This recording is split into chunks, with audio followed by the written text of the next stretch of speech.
Hey, there we are. Evening, everyone. How you doing? You all right? Good to see you all. Who have we got? Good evening, Mark. Hello, mate. How you doing? Janar. Good evening, mate. Good to see you. Mojo, Massey, Fall Guy. Good evening, guys. Thank you very much for joining me on your Friday evening. Hope you're all well. So yeah, thank you very much for joining me. This is I suppose it's just like any other normal live stream, isn't it, to most people, but to me it's kind of special because it's a 5,000 subscriber celebration, I suppose. Just as a massive way of saying thank you to all of you for getting the channel to where it is now. For, you know, we're just north of 5,000 subscribers now. Realistic Farmer, hello mate, good evening. Doing very well, thank you mate. Hope you are doing good too. Cheers, Fall Guy. Yeah, here's to the next 5k. Well, let's hope so, mate. I plan on being here for as long as I can. I love doing this, I really do. Yeah, absolutely do. So here's to the next 5k, onwards and upwards and all that. Oh, thanks, Massey. Do you like the intro, do you? Cheers, Mark. Yeah, it is brilliant, isn't it? If I'm honest, I know it's small numbers, I know, compared to some, but you've got to start somewhere, and it's just awesome. It really is. Andreas, good evening, mate. How are you? Good to see you. Thank you very much for joining us. Nextra Studios, thank you very much, mate. RB Trucking, good evening, pal. Hope you're well. Hope you're well.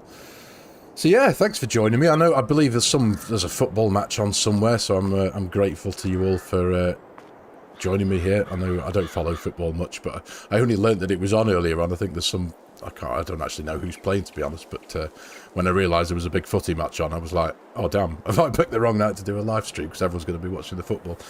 Dutch Modelling, good evening, mate. How you doing? Good to see you. So yeah, I figured I've done a lot of Deutschland this last week or so, haven't I? I think this week, video-wise, I released an Akali Farm on Monday. I did a Wednesday video on this, and I kind of figured I'd do a Germany, Scotland, Euros. That's the one. Thank you, mate. There you go. FS Farmer Jones. Thank you very much, mate. Appreciate that. But yeah, I've kind of I've saturated Deutschland this week, but it's too good to miss. It's, you know, when you've got like multiple plays on your computer or your console or whatever, and you've got have several different maps that you play on. I've obviously got I've got Tahitian, I've got Court Farm still, and I've got this and one or two others, but you know, when you're just drawn to a map and you just want to play that, and that's kind of how I've been with this. Excuse me, hiccups. These last you forgot about the, yeah, good to see you, Mark. Cheers, mate. I appreciate your help yesterday, Mark. Thank you, mate. Only joking. Yeah, I appreciate everyone's help who called by. I did a couple of temporary streams yesterday, just to go through the quad, just to do. I've done it again, and I'm going to be doing it again because in the next couple of days, because I've figured out a very simple way. And it's what, you know, one of those when you've got a problem or a technical issue and you're trying to figure out ways around it or how to improve it. In my case, it's my connection to my router that's downstairs from this computer, to try and get super duper speedy internet. The solution is just quite simple: to buy a 25-meter Cat8 data cable and run it up the stairs from the router down and just plug it straight into the computer. So I've got one on order and it's coming tomorrow. So that might be the key to me being able to stream in 4K, possibly.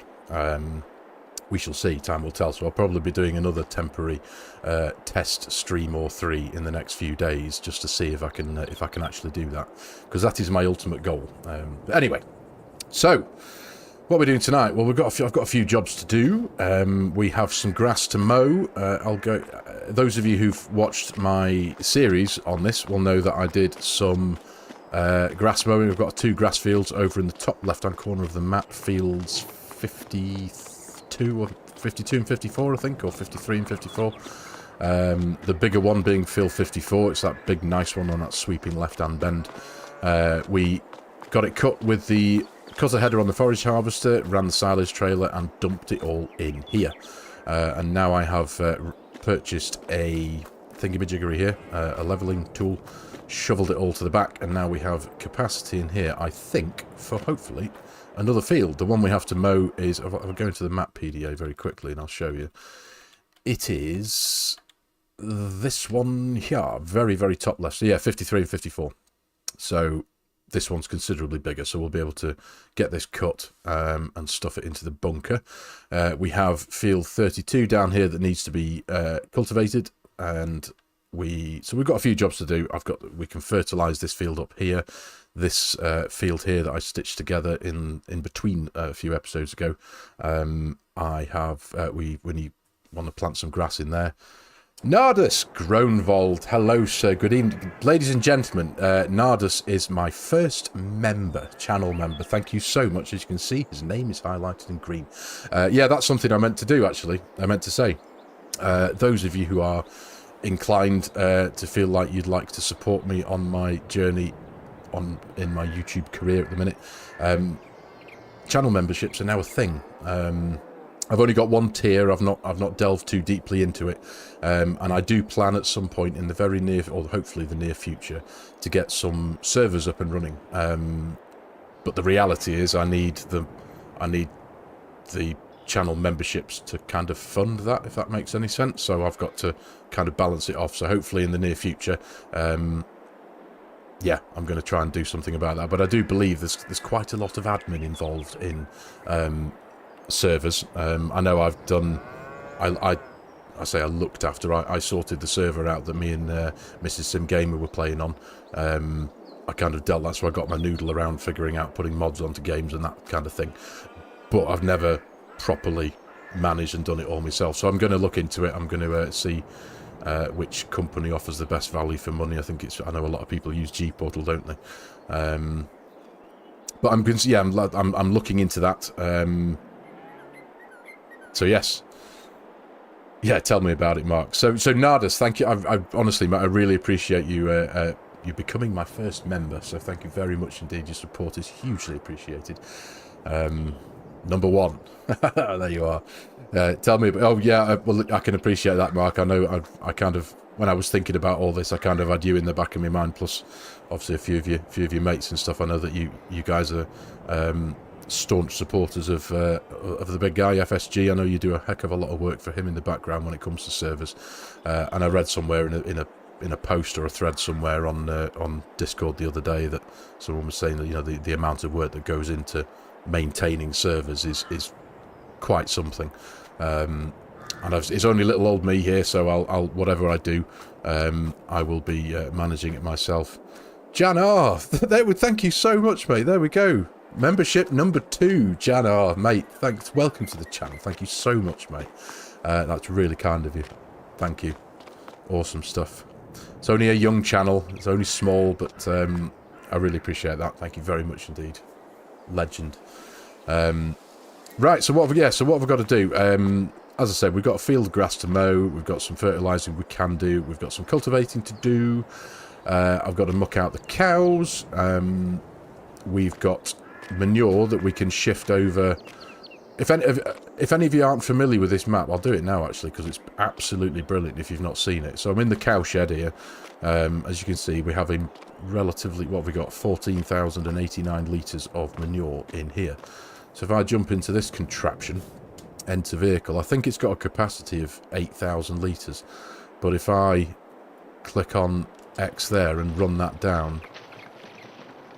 I've got to mind my mouth here. Goodness, geez, Jan. Oh, wow, dude. Thank you. I'm a bit lost for words. Guys, thank you so much. 20 memberships gifted from Jan R there. Thank you, man. Honestly, I've seen this happen so many times with obviously the likes of FSG and all that. This is a whole new thing. I'm as you can tell, I'm a bit stuck for words. Thank you so much. You're very, very kind, mate. This community is, I've said it a million times, I sound like a stuck gramophone record. It is the most wonderful community I've ever been part of. It's incredible. Oh, 10,000 litres. There we go. It's got a capacity of 10,000 litres. So, yeah, if you see that, it's just, you've got this automatic cowshed mucking out system, which is absolutely amazing. Yes, thank you, Jan. He's applying for the admin position. Well, do you know what? If anyone's up for it, by all means, let me know. Give us a shout in the Discord or whatever. Because, you know, like, I'll watch FSG streams, for example, and I know, you know, he's way more set up and sorted out for experienced in this kind of thing. But it's the whole linking Discord and getting people to come to Discord to get the information for the servers and all that kind of stuff. And in my mind, because Discord still, it baffles me. It really does. I had to contact I have one admin, Ron Dux, who was very kind enough to offer his services with my Discord, and I had to ask him a question about it earlier on today, so I kind of messaged him. And but yeah, the whole idea of looking after servers and that kind of stuff, it's like, wow. Because I've got quite a lot on my plate coming up, you see, because we're kind of in the process of, we're not moving house yet. The house is for sale, and we've got viewings and stuff, and we had an offer the other day it's not happening now anyway.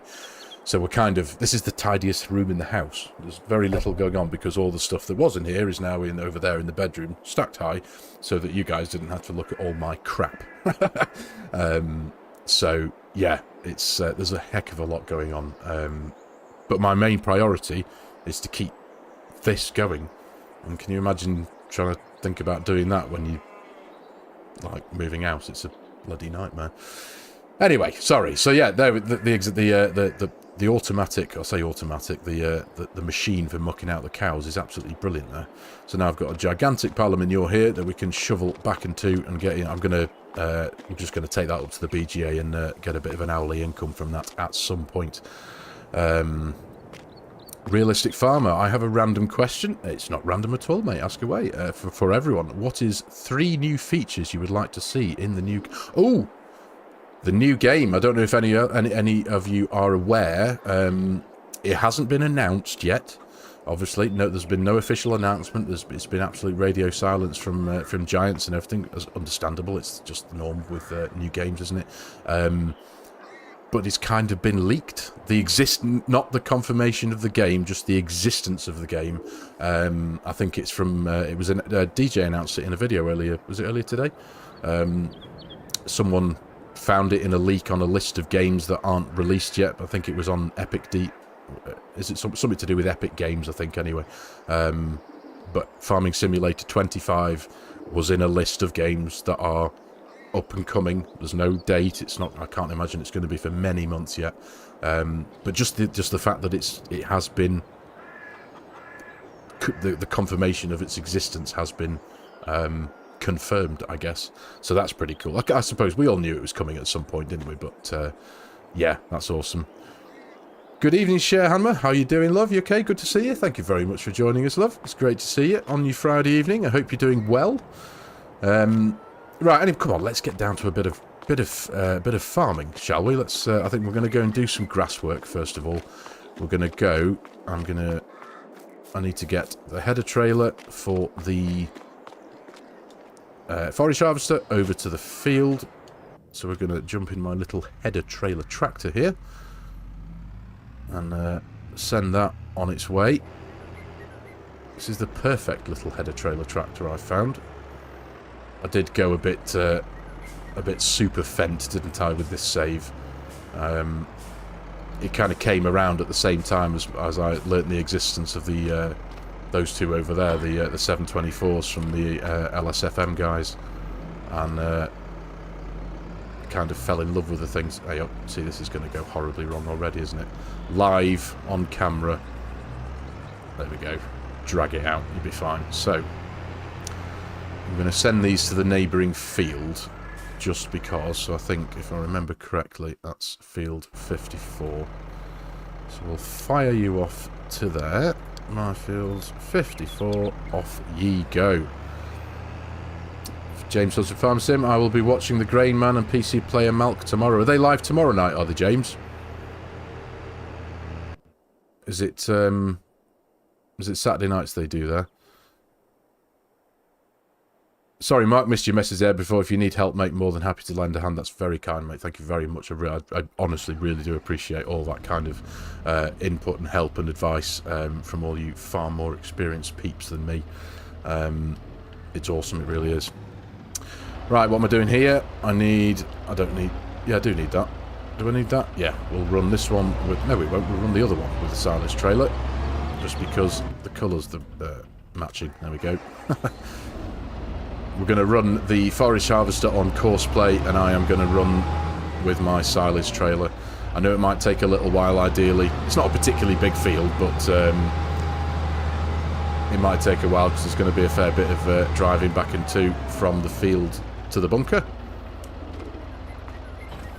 But drive we shall nonetheless. I'm going to hook up the green fent here to the leveler, and we'll have that stood by. I know I can run the leveling using Courseplay with the bunker mode, but because the little yard that we have the bunker in is quite small and pokey, I don't quite fancy the idea of running the bunker mode with this, with me wanting to come in and unload repeatedly.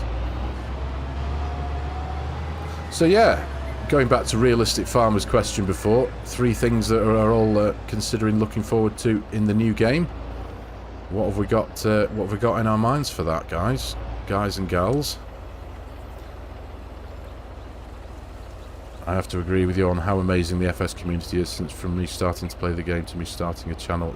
Mate, it really is. It's the most welcoming, friendly, helpful, just awesome place to be.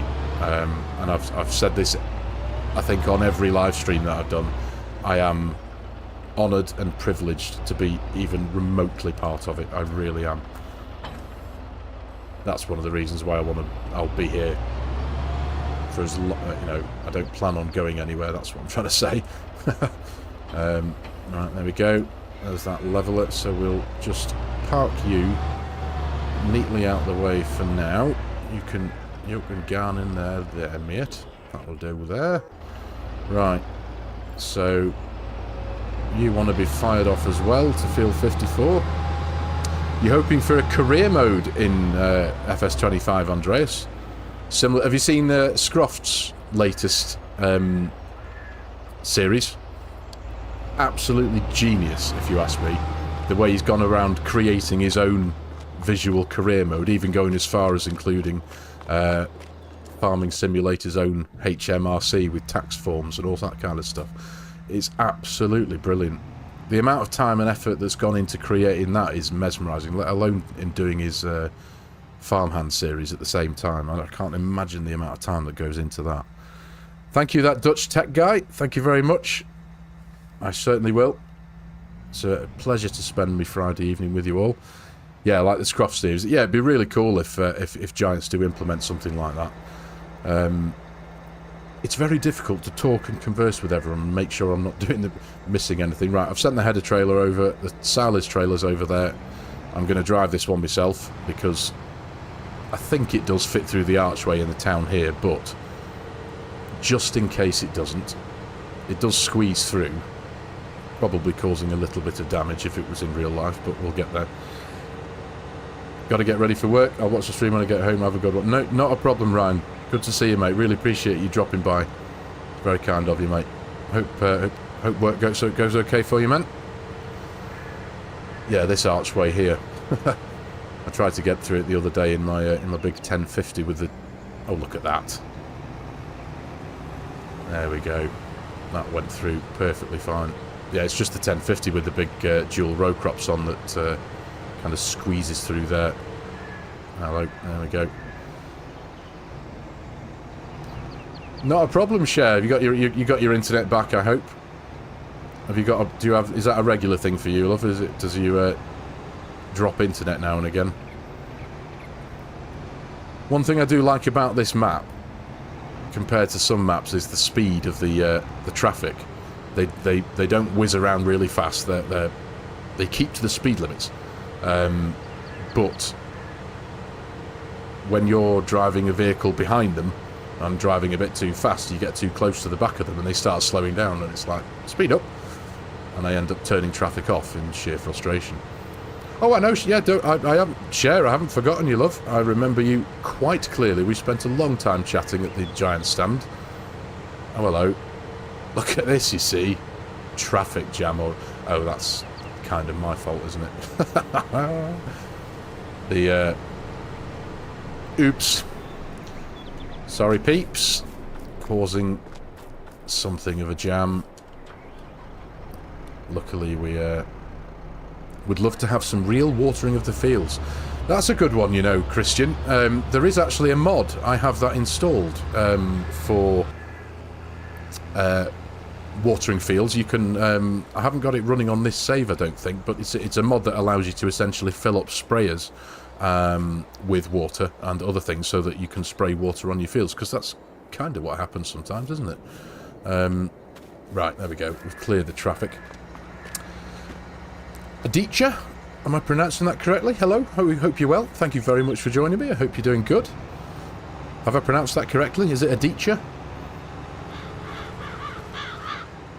Love to... It made your day, did it, Cher? Do you know what, Cher? It made my day talking to you, love. It really did. It was, again, I've said this before several times, but Llama, for me, as an absolute noob, someone completely new to this whole thing, I'd only been going a year, I think, my channel. I went to Llama to meet FSG and Mrs. Seeley P and Farmer Cop and all those guys. And to have people approach me and say, "Oh, hello, FARMERSIM. I watch your videos," and stuff was gobsmacking. It really was. It was humbling to my core. Realistic farmer, not a big deal, but can you look at my last live comment? Oh, sorry, mate. Yeah, I'm hoping for better animals and crops, and also something like where you can manually put fence posts in, and if animals break, then you have to fix them or animal. Do you know what? That's genuinely a realistic farmer. The breaking of fence panels, fence posts and fences, that's a really good idea. That would be really cool. I'm going to pull this off the main road so I don't hamper any more traffic. And I have already got a Courseplay course set up for this thing, which starts, because this is my field access point here, I'll turn it on just for no reason at all other than to show you, but that's my auto drive course coming in and out. So field 53 starts there, so if he'd have driven here by auto drive, you'd have got to about here, and then we can load up the course, which is, so field 53, boom, there we go, 620 disc cutter. Right, let's just make sure you're going. Yep, you're off, nicely done. And now we can go over here and pick up the silage trailer. More realistic weather impact would be nice for FS25. Absolutely agree, Dutch. Absolutely. Maybe something with that, you have to buy the right seeds or split fertilizer. Do you know what? That's another one, Eagles. Again, I think there's a mod for that. It's incredible, isn't it? There's so many suggestions that everyone's got and that everyone has had in previous streams and in previous comments on other people's streams. There's a lot of things already that there are mods for, but when you say that, like you say, individual seeds, so if you want to plant corn, you need some corn seeds. If you want to plant, you know, wheat, you need wheat seeds instead of just buying a generic bag of seeds that covers everything. That would be pretty cool. Now, why? There's a big barrier, isn't there, around working vehicles when you're too close to the road. Come on, pal. There we go. Let's get working. There we are. Let's hope there's one next year. Absolutely, Sheriff. If there is one next year, I'll be there, mate. I'll be there. I know, was it Cereals, I think, that's just happened recently? That's another, I think, a smaller show that goes on in the United Kingdom. I haven't watched it yet, but I know Ollie Blogs did a video. I think he was there. Yes, let's hope there is one next year. Absolutely, mate. Absolutely. So, yeah, this one might take a while, mightn't it? There you go. Cheers, Dutch. There's a mod for that. Let me look. There is. There's almost a mod for everything, isn't there? Oh, did I get that right? Aditya. Brilliant. First time. Quite proud of that. Awesome stuff. I would also like to see the seasons from FS17 and FS19. I think, do you know what? I think that's a big request. I think I've heard that quite a lot, that when it comes to seasons, if any of you would have the option, you'd go for the seasons that we had in 19 as opposed to what we have now. It's also going to be part of Terra Life. Ah, yeah, Terra Life. I've not spent a huge amount of time looking into that. I should do, really. I think it's just having too much on my plate, I suppose. you know what, this one is going to take a while, isn't it? What we're at now, 55% almost. Going to be lots of backing and toing for the next, I don't know, what, half an hour or so, I reckon, if we're lucky. 40 minutes or so. Probably longer. But it's all good. It's all good. I'm just very grateful for you all for being here with me on your Friday evening. There you go. I've customised this field shape a little bit. I've trimmed this end off here just to make it easier for Courseplay. Greater impact of tyre width, Christian. That's a good call. Yeah. That's again. That's something that I love about these particular tractors that I'm in. These Fence 720. It's the Fence 700 series. Tyre pressures. Yeah, I can show you that right now just because I love to geek out on it. Top left corner in the box there. Tyre pressure. Target 1.8 bar. If you hold Control and page down, as you can see there, it's going all the way down. I'll do it just for the sake of doing it, just to demo it for you. But you bring the target pressure down to what you want it to, and then Control P. Now, I don't know if you can hear that. Shut up, you. But now my tyre pressures are going right down. I absolutely love that. It's just it's proper cool. It really is. I know it's been around for a while. There's been a few modded tractors that have had the ability to do that on, but I've never been able to get it to work. I don't know why. Probably just a button conflict or something. But yeah, if I bring it onto the road there just to see, I've got proper flat tyres there. How amazing is that? And then I can just Control and page up again. I've told you, it's white van, man. Shut up. And then Control P. And then we are re-inflating again. There you go. You see, in real life, if I'd moved out of the way then, white van man can get on his way there to go and beep at more people, but they just don't move. You've got to be a good distance away from them before they'll carry on driving. So it'll be they'll probably start keeping on driving, sorry, by the time we get to like the second or third headland, I think. The more they bring to the game, the better for the modders, since they don't have to worry about bringing as much to the game. No, you're absolutely right. No, that's a good point. Realistic, absolutely, mate. Absolutely. But we are very fortunate. Oh, there we are. We're 100% full. Do you know what? While that combine, or forage harvester, sorry, sits there and waits, that traffic. Oh, look at this. Live stream fails. Wah, wah, wah. I think for now, just very quickly, I'm going to turn traffic off, because by the time I get back, there is going to be a traffic jam worthy of the M6 on a Friday afternoon. There we go. And more realistic texture on them. Do you know what? I can... no, I was going to auto-drive that, but I know I'm going to try and drive and talk and read at the same time. Terra Life is still a work in progress. Yes, it is, I believe, Massey, that's right. Terra Life is a work in progress. I have seen Disturbed Simulations works with those guys, doesn't he?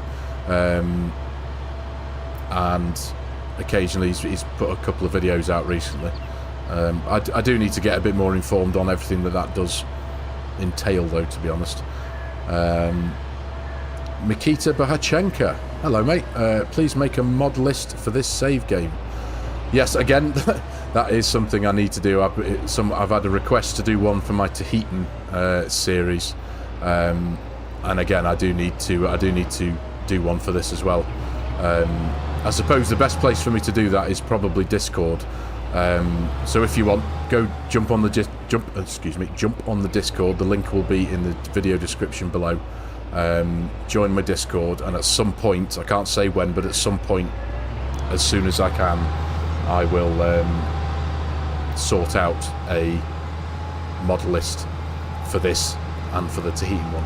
It does actually take a long time to do, to kind of collate together, because I don't use a mod manager like I know some people do. I just have a folder with probably now more than over 1,000 mods in. They're not all activated in my save games. Obviously, I don't have them all running, but just going through and you know, listing the ones that I use and don't use it can take quite a while. That's all I'm trying to say. The Fisher J, good evening, mate. How you doing? You okay? They might as well wait for FS25. You'd think so, wouldn't you? The amount of... excuse me. The amount of time that goes into these massive, complicated mods. Considering we know that 25 is kind of round the corner-ish. I mean, we're probably still a good few months away, aren't we? To be fair. Need to teach me how to use the mod assistant, mate. Do you know what, Mark? There's a list of things that you need to teach me, my friend. A list. Don't get a post-it note, get an A4 piece of paper lined with margins. And a couple of pens. You'll need them. Yeah, I have looked into it a while ago, one of the FSG mod assistant. And again, I kind of paint myself to sound like a bit of an idiot, but I just got... I looked at it and I was like, and I tried to get my head around it, and I was like, I just couldn't get my head around it. And everyone's like, oh, it's dead easy, just do this, it's really simple, and once I've started using it, never turn back again. And I'm like, maybe it's just me, I'm one of those people who doesn't like change. Then let's start talking, mate. Well, do you know what, mate? Let's get it done. I could do with these lessons from those that know more than I, which is most of you. We know FS25 is coming, we certainly do. I don't know what map to do pigs on, Ballyspring or Deutschland. In 22, Fisher J. If you're not doing anything on Deutschland, if you haven't started or playing on Deutschland, I cannot recommend it enough. Ballyspring's beautiful, don't get me wrong, I'm not taking anything away from Ballyspring. Deutschland is gorgeous. I can't get enough of it. It's one of those maps where I found myself just trying to think of an excuse to go over there somewhere on the map, just to go for a drive over there, because everywhere you go, there are little things of detail that make you go, or they make me go anyway, they make you go, oh my god, are you serious? And it's little bits of detail, it's not just the huge amounts of detail that this map has, like see like those wooden retaining walls there on the side of the hill there, just little things like that clearly had many hours thrown at them to create them.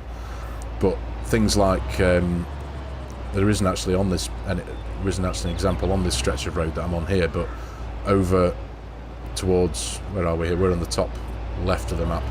Somewhere towards the bottom right of the map, there's some tarmac that looks like it's been resurfaced.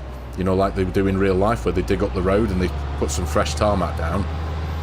And you can even see the line of darker tarmac that creates the edge from where the tarmac differs, if that makes any sense. If we go past there in a bit, I'll show you what I mean. But it is incredible. It really is, the attention to detail that has gone into this map. Obviously, if any of you have experienced Edo mods, Map Italia, or the other Italian one, there's Map, what's it, the Land of Italy, and the Italia Emilia, I think it was called, wasn't it? They are absolute works of art, if you ask me. I'm here, what are you doing? I'm also not concentrating, trying to look at chat, trying to drive a tractor with a silage trailer. There we go. Set up a time then, happy to help you out. Mark, thank you, mate. Thank you, really, genuinely. Appreciate that. We will, mate, we'll get together. What would work out best, like a Discord call or something, that might work, mightn't it?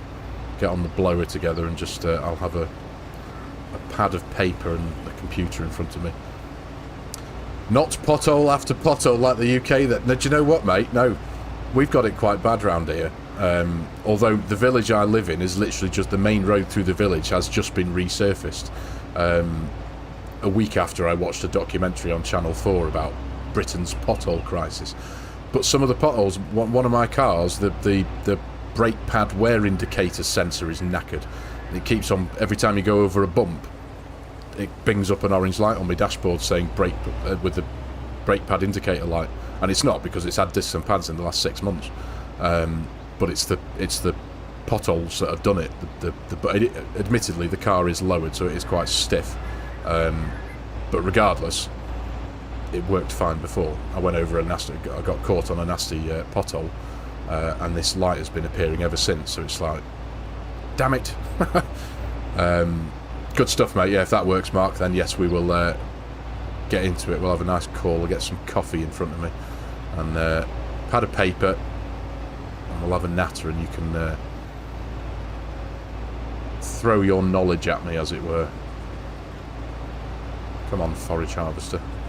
In fact, if you're running at... I need to put my cruise control. What's he running at? Maybe about 9? Let's have a look. Dum, da, dum, da, dum, da, dum. About 9 miles an hour.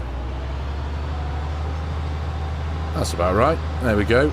So I can concentrate on one less thing. There we go. What cars have I got? I've got a Volkswagen Golf, Mark 5 Golf. It's the dog car. It's nothing special, but that's the one that I've just been talking about. It's nothing special. It's just a diesel, the dog car. It's the one I take the dog on for walks in and stuff.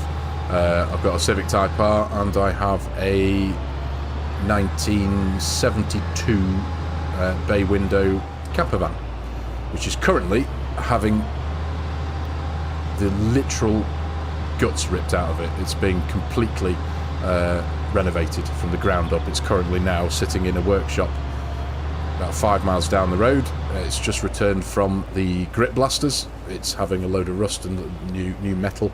It's an old thing, like I say, 1972, but it's a beautiful thing. Anyone who's into classic camper vans, it's a 1600 twin carb.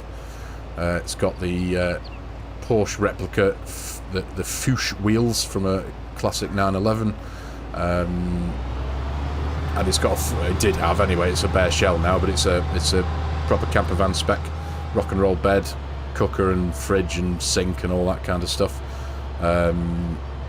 Slightly lowered.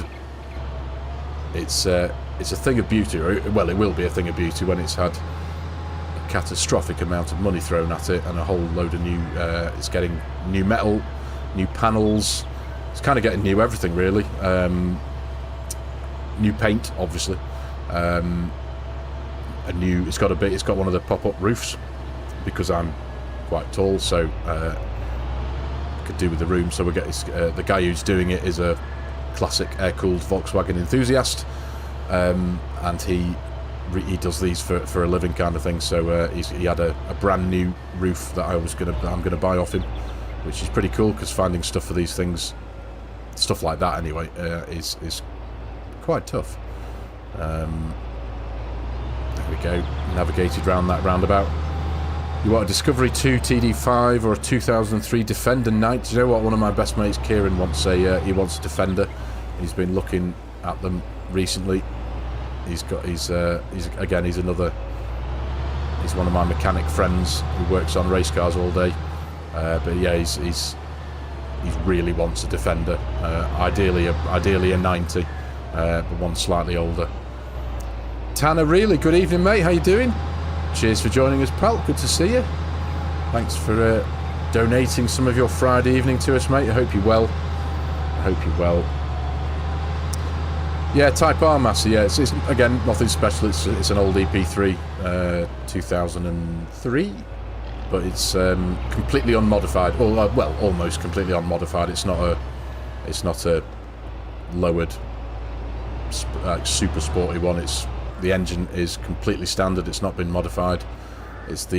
All of my friends have got varying different models of Hondas and Type Rs and race cars and stuff, and mine is the only one that is running a standard ECU. It's the only one that's not on coilovers. It's the only one that hasn't been round a racetrack. It's pretty mint, to be fair. It's my pride and joy. It's my favourite thing. I've just given that an underbody restoration anyway, because it's a Honda. It rusts, so I had it up on for a few months of last year. I did it all myself on my driveway. Stripped it to a bare shell on my driveway. Took the fuel tank off. Did everything, all that, and lay underneath it as it was on axle stands with an angle grinder and various linishing pads and attachments for my angle grinder, and stripped the chassis to bare metal and treated it, and got the sills welded up and all that kind of stuff, and completely protected it. So now it's got a good few years of life ahead of it now, thankfully, which is awesome. Someone you know has a Land Rover Defender TD590 pickup. Oh, a pickup. Oh yes, I do like a pickup. Have I ever driven a tractor, Christian? I haven't ever driven one. I've been a passenger in one, a New Holland T6, and it was one of the most uncomfortable experiences I've ever had in my life. I was working with my next door neighbour years ago, who owns his own landscape gardening company, and there's a local guy, proper character. He's a great guy, Dave Ixon his name is, and he's that guy in the local town who, if anyone needs a trailer or needs a driveway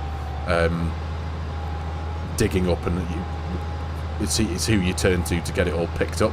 He'll come along with his little 360 digger and shovel it all into his massive trailer and just cart it off with his big tractor.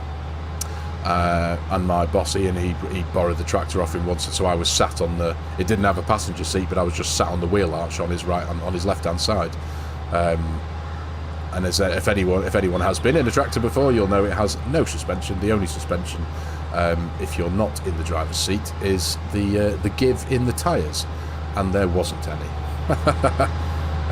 No probs, Mark. No probs, mate. Food ready, of course. Go have your food. I haven't had my food yet. I'll be having my tea after this stream. I've got a massive pizza in the fridge to go and destroy when a bit later on. Yeah, go enjoy your food, mate. See you soon. But yeah, I've never actually driven a tractor myself before, not in real life, no. Pretty cool too, though. I'd love to, I must admit. It'd definitely be pretty cool. It's got to have the air-sprung seat, though, because I have something of a glass back. So the last thing I'd want is to go and cripple myself again. Have you, Christian? Have you ever driven a tractor? Herman Ferreira, good evening, mate. How you doing? Good to see you. Thank you very much for joining us, mate. Appreciate your time on a Friday evening. Hope you're well. I do hope you're well. So yeah, like I'm not going to say this too much because I feel it's a bit of like a shameless plug, but I mentioned it at the beginning of the stream, and Janar was very kind enough to, he was very generous, and he's gifted 20 memberships, but I do now have channel memberships live. I told myself a long time ago that I wasn't going to do channel memberships until I got to 5,000 subscribers, and that is what we are celebrating tonight, because the channel gained 5,000 subscribers as of sometime on Sunday just gone, which was Mrs. FARMERSIM's birthday, actually. Excuse me. We were celebrating Mrs. FARMERSIM's birthday on Sunday, and halfway through the day I checked my YouTube Studio app on my phone, and sure enough, 5,001 subscribers. So it was that was a properly brilliant day. That was. It was mega. It really was.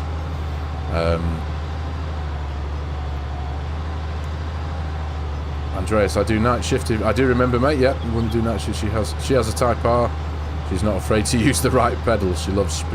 Well, Type R's are like that. It's I mean, the one I've got, like I say, compared to modern day cars, it's not that fast. It's a 2003, so it's an EP3. So it's essentially a 2-litre 16 valve, but obviously it's a VTEC. It's a K20 K series, and it's a mighty little car. It can punch well above its weight. They really can. Anyone who knows anything about cars knows that a well sorted Type R can really punch above its weight. But compared to modern day stuff, it's relatively slow. It's 200 horsepower, 197 horsepower, I think, as they were from stock, from factory. Mine has it's got a catback exhaust, and it's got an air filter, and it's got a short shift kit on the gear stick, and some wheel spacers to bring the wheels out by 10mm on the front and 5mm on the back. But apart from that, it is completely standard, but it's an absolute hoot to drive because you're not governed by any electronics. It's not like a soulless experience like a lot of modern cars are. There's no flappy paddle gearboxes that do all the stuff for you. It is a analog mechanical experience, and it's wonderful. And the gear stick's on the dashboard right there, so your hand is right where it needs to be. It's just a wonderful thing. So yeah, they're made to be driven. They really are. Farmer Mike, good evening, mate. How are you? Good to see you. Nice to see you too, mate. Yes, I've not done a live stream for quite a while, mate. The last one I did was with my partner in crime, Mrs. Sim Gamer. and it was several months ago. I think it was towards the beginning of the year, if I'm honest. Excuse me. And yeah, haven't done one for ages. Not that I haven't wanted to or anything like that. It's just been, you know what it is. Life just gets in the way. I've been focusing on getting my normal videos sorted. And yeah, I haven't just haven't got round to doing any live streams at all. And when we hit 5,000 subs on the channel, I thought, you know what, now's the time. I need to just give me head a wobble and get back on it. So here we are, and I'm extremely grateful to all of you for joining me. I really am. 5,000 sub live stream, it's an awesome thing. It really is. I'm eternally grateful to each and every one of you wonderful human beings for viewing my videos, supporting the channel, doing the YouTube thing, giving the likes and leaving comments and such. It's a wonderful thing. It really is. I'm eternally grateful to all of you, because without each and every one of you, the channel wouldn't be growing like it is. Hey, Samo, how are you, mate? Did you get Courseplay sorted, Samo? Did you finally? Did you wait for about 40 odd minutes and get the? Did the course finally generate for you? It's. I think regardless of how beefy your computer is, if you're trying to plot a Courseplay course, what was it? 100 and did you say your field, the custom field that you've made on Calmlands is did you say 175 acres? That's a very, very big field. I can imagine that would have taken 30-40 minutes for Courseplay to generate that 4-tool course, roughly. Go on, how far off am I on that? My guesstimate is 30 to 40 minutes. Good stuff, Mike. Good to hear it, mate. Glad you're well. You've never done a live stream. Do you know what, mate? When as I said before, it was my good friend and partner in crime, Mrs. Sim Gamer, who helped me generate the courage to do a live stream. It does, well, for me anyway. It depends on your personality. First, I was very nervous about it, the whole doing a live stream, because it's, I suppose, it's like being a, I mean, it's not, but it is. It's a similar thing to being like a radio presenter or a TV presenter. You guys give up your time to come and watch someone like me, or like FARMERSIM guy, or like Argsy, or anyone sit in front of them and their computer and do this. So you've got to be full of chat and full of, happiness and stuff to talk about. And I can't stand. I suppose it's just a fear, isn't it? It's a natural fear. But imagine just sitting there going, I don't know what to talk about. Hello, everyone.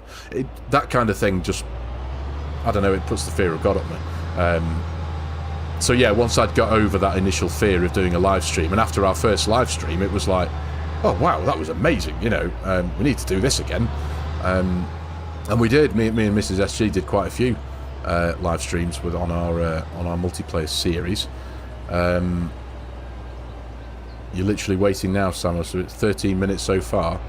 Well, get yourself a coffee, mate, because put your feet up, because if it's been 13 minutes so far, what time is it? It's 10 to 9. Yeah, 9:30, I reckon you'll have that done by. Maybe. It depends how powerful your rig is, I suppose. What's your processor? Because I think that's pretty much what Courseplay relies on. I run a Ryzen 7, so it's, as I say, a big complicated. Is it a square field, or is it like a nice like a random shaped field? Because that does also govern how long Courseplay takes to generate a course. So if you had a massive field like 170 odd acres, but it was square or rectangular, dead easy to plot, Courseplay wouldn't really take too long, regardless of how many tools you were plotting it for. But an abnormal shaped field might take quite a while. Aditya, hey, I play FARMERSIM 22 on the Xbox One. I have just played the base game maps, so if you can please suggest you some maps. Okay, so console maps. I suppose one thing, Aditya, is it depends on the style of farming you'd like to do, mate. Forgive me, Tanner, really. Cheers for... Thank you for the membership, mate. Forgive me. I saw that then, and I got a bit overwhelmed then reading that. Tanner, thank you, mate. Really appreciate that. Welcome to the channel as a member, mate. I really appreciate your support. Thank you so much. Base game maps for console. Court Farms Country Park.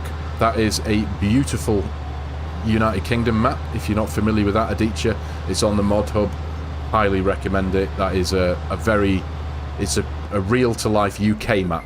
I'm trying to think off the top of my head.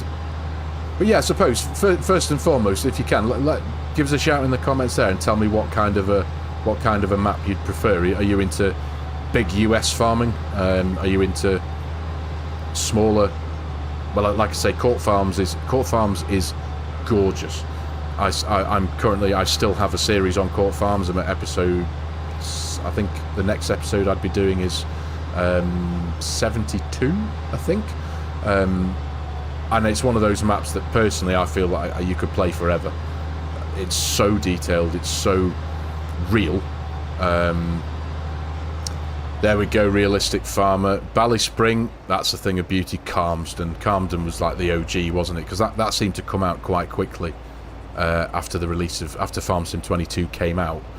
For me anyway, it feels like it was like a couple of weeks later Calmsden was released, and it was like, oh my god, are you serious? This is a gorgeous map.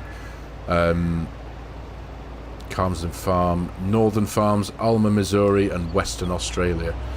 You've got some very, very good suggestions there, Aditya. So I'd take your pick from them, mate. I think you've got one of everything there. So if you like, if you're looking for some more like small knit, small machinery, narrow, tight roads that require a bit of thought to navigate round, Calmsden is a good one for that. Court Farms Country Park, both of those maps are created by the same map maker, Oxygen David, who his maps are beautiful. Yep, you've got Ballyspring, which is a beautiful Irish map. That's just, I think that's just recently had another update, hasn't it? Very recently. It's got a heck of a lot going on with it, Ballyspring. It really has. Northern Farms, that's a beauty. Alma, Missouri, that is that's a lovely American map. Again, console friendly. I think it's a one-times map, isn't it? So yeah, go for it, Aditya. They're all on the Mod Hub, I think, so you can download them all and go for your heart's content, mate. Have a see which one tickles your fancy. Andreas, today I went back to the old stream farm. That's a lovely map, that is, Andreas. It really is. I've not spent a huge amount of time on it, but I have been on it, and I was quietly impressed with it, I've got to say. Right, where are we up to now? 87%. I think this is now... I think I was running 6 headlands with this. I thought I'd give the... it was maybe a bit too much, maybe, but just to give the forest harvester plenty of room to turn around. Last update to Bali was today. There we go. Cheers, Dutch. Carpathian Countryside. Yes, that's a very special map, Carpathian Countryside, isn't it? It's got a really, really authentically Eastern European vibe to it. There was one main big farm on there.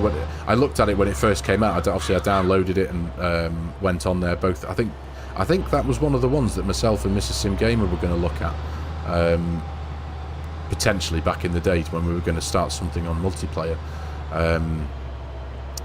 And I really did like the rundown feel that the main farm had to offer, at least anyway.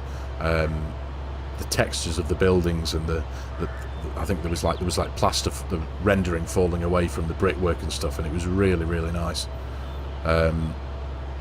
Yes, I think it is quite underrated, Samuel. I think you're right there, mate. And soon it's coming, an update expansion. There's an update coming to Carpathian, is there, Andreas? Oh, there we go. Cheers, Realistic Farming. Calmsden was released in January 22, and the game was released in November. There we go. it still felt like quite a short space of time for a map that is as beautiful as Carmston, because I probably put thousands, hundreds and hundreds of hours into Carmston. I could not get off that map when it first came out. Because for me it's very similar to where it's a similar design and area to where I live here. You know, I can drive 2 minutes up my road and feel like I'm in a similar area to what Carmston Farm is like. You had over 200 hours on it on console, so going back to it. Are you going to go back to it for a series, Samo? Good call, mate. Mean Robots, there he is. How you doing, mate? Good to see you. It's been a while, my friend. I hope you're well. Thank you very much, mate. I appreciate that. I trust you're getting on well. I certainly am, Mean Robots. I'm doing all right, thank you, buddy. It's good to see you. Good to see you indeed. How's life going on over there, mate? Are you well? Right, we're definitely going to get this field into the bunker here. I figured I'd do all this manual unloading myself. Oh, hello. What are you doing? Rolling forwards. The Mindful Man. Good evening, mate. Hasn't FS22 flown past? Do you know what? You're kind of right there. It has flown, I think. There's been a lot happen in the world since FS22 came out. I know that much, but yes, it kind of does. It does feel like it's gone quite quickly, but then that just stands by the phrase "time flies when you're having fun," doesn't it? I have had so much fun on FarmSim 22. I'm kind of nervous for eventually when FarmSim 25 does come out, because, like, just thinking about how I do my normal series videos, for example. Those of you who do watch my videos know that I love to make cinematics, and initially, at least for the first X amount of time while FS25 does get released, I'm not going to be able to do any of them because they rely quite heavily on mods. Easy Dev for one of them. But yeah, so when the new game does finally come to our doorstep, I'll probably be doing some very ordinary, normal Let's Play series until we start getting a few mods under our belt. Absolutely, Mean Robots. Yeah, it's realistic. It has. This year has flown by. Well, I suppose we are only in June, aren't we? But still, yes. Oh, the expansion to the old stream map. Forgive me, Andreas. Sorry, mate. I was. It's quite a challenge to follow the flow of conversation sometimes. When yeah, there's an update. There's an expansion for the old stream farm. Is there? That's Black Sheep modding, isn't it? If I remember correctly, is that right? I think that's the name of the modder who did Old Stream Farm. Correct me if I'm wrong, ladies and gentlemen. But, right, let's get ourselves spun around here. Do you know, the one thing I did forget to do is log in my mind how much we had in the bunker before. I think... Oh, come on. It was right there. I suppose I was a bit close to you, wasn't I? There we go. Let's get cruise control on. That'll do. That'll do. Was I right there? Excellent. There we go. Cheers, Andreas. Nice one, mate. I'm going to try and grab a drink as well as steer. There we go. Wow, I did two things at once. There's a first. So, yeah. Yeah, it's Black Sheep Modding. FS Club did a video on it. Yes, they've got quite a lot of really cool mods out there, haven't they? Black Sheep Modding. Oh, there's another really cool mod that I've got it installed on here. I can't show it you here because there's no trigger, but it's just one of those really simple mods that I really appreciate. But it's the show, or you know, the triggers that you have, the tip point triggers, the little blue circles. Well, on this map, you've got custom triggers. What are you doing? Come on, I wasn't going that fast, was I? Maybe I was going a bit too fast. There we go. There we go. Yeah, it's a very simple mod that allows you to, with the touch of a button, remove the triggers. So I know I run like the HUD toggle there where I can get rid of everything and there's nothing on screen, and that's all good. But even while that's off, and I'll show it you in a minute when we go back to the farm, but even when the HUD toggle's off, you can still bring in and remove the tip triggers and all the triggers that you have lying around your farm. So it's a really cool mod. I really quite like it. Mia, hello mate, how you doing? Good to see you. Cheers for joining us on your Friday evening. Appreciate it, mate. Appreciate it. Is it black? Yes, Samo, I think that's right. It was a massive, like, 60 building pack. Is that the one you're referring to? Like, proper massive one. I think that was Black Sheep modding, yes. Right, where are you going, Sunshine? Where are you going? Where are you going, in fact? Which direction are these? Let me just go into the map PDA very quickly just to remind myself which direction. I can't see because I'm not in the... Oh, where are you going? Nud Jensen, hello mate, hope you're well. Oh, you're going that way, are you? I figured it would be a lot easier and a lot quicker me running this silage trailer anyway than expecting auto drive to do it, because it does faff around when it comes to turning around at the end of the up and down rows. It really does. Much quicker to do it yourself, even though it's very helpful for making my cinematics. Share, how is Mrs. Sim Gamer? Mrs. Sim Gamer is doing very well, although technically that's incorrect right now because she's actually feeling quite ill and quite under the weather at the minute. She's very poorly today, but she is doing okay. She has had to... there's been quite a few things in real life that she's had to give priority to. That's why she's had to put those at the forefront of her daily activities, if you want it, if I can say it like that. She's had to focus on a few things. She was looking after her mum for a while at home, so that took up a huge amount of her time. And as a direct consequence of that, she's had to put the YouTube channel put it on a back seat just for now, just so that she can really focus on the really important things. I know it was a very difficult decision that she'd have to make. She's not giving up or anything, don't get me wrong, nothing like that. She's just had to put things first, if that makes any sense. Where are you going? But yeah, I did tell her that I was doing I told her I was doing this tonight. She said if she can make it, she will. But she's got a proper high fever, I think, at the minute. She's not feeling well at all. So I'm not necessarily expecting her to, just because I think it's pretty much she's been in bed all day. It's one of those fevers where the only thing you can do is wrap up warm and go to sleep. That's pretty much the extent of it. The poor girl. So yes, but I shall. If she doesn't say hello this evening, Share, I shall send your love and tell her that you were asking after her, mate, and I know that she'll be very appreciative of that. Right, come on. Can I sit in this mode lane here and still... There we go. Let you get ahead of me a little bit. There we go, that's better, that's better. I certainly will, Share, thank you, mate. She will be very happy to hear that. I will give her your regards, absolutely, mate. I think 9 miles an hour is probably best for that, isn't it? Roughly about right. What are we at? 86%. Oh, it's not going to take us too long, this, really. We've only got a few end rows to get sorted. Yes, the mindful man, real life does come first, unfortunately.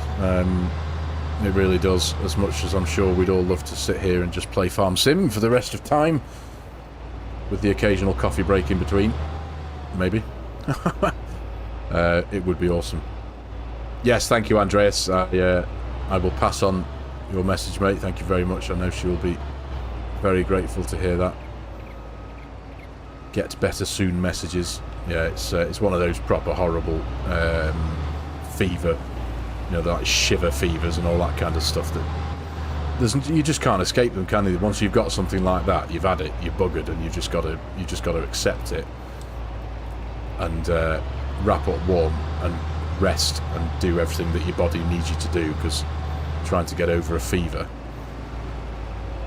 It's horrible. Right, there we are, 100%. Back we go to the bunker.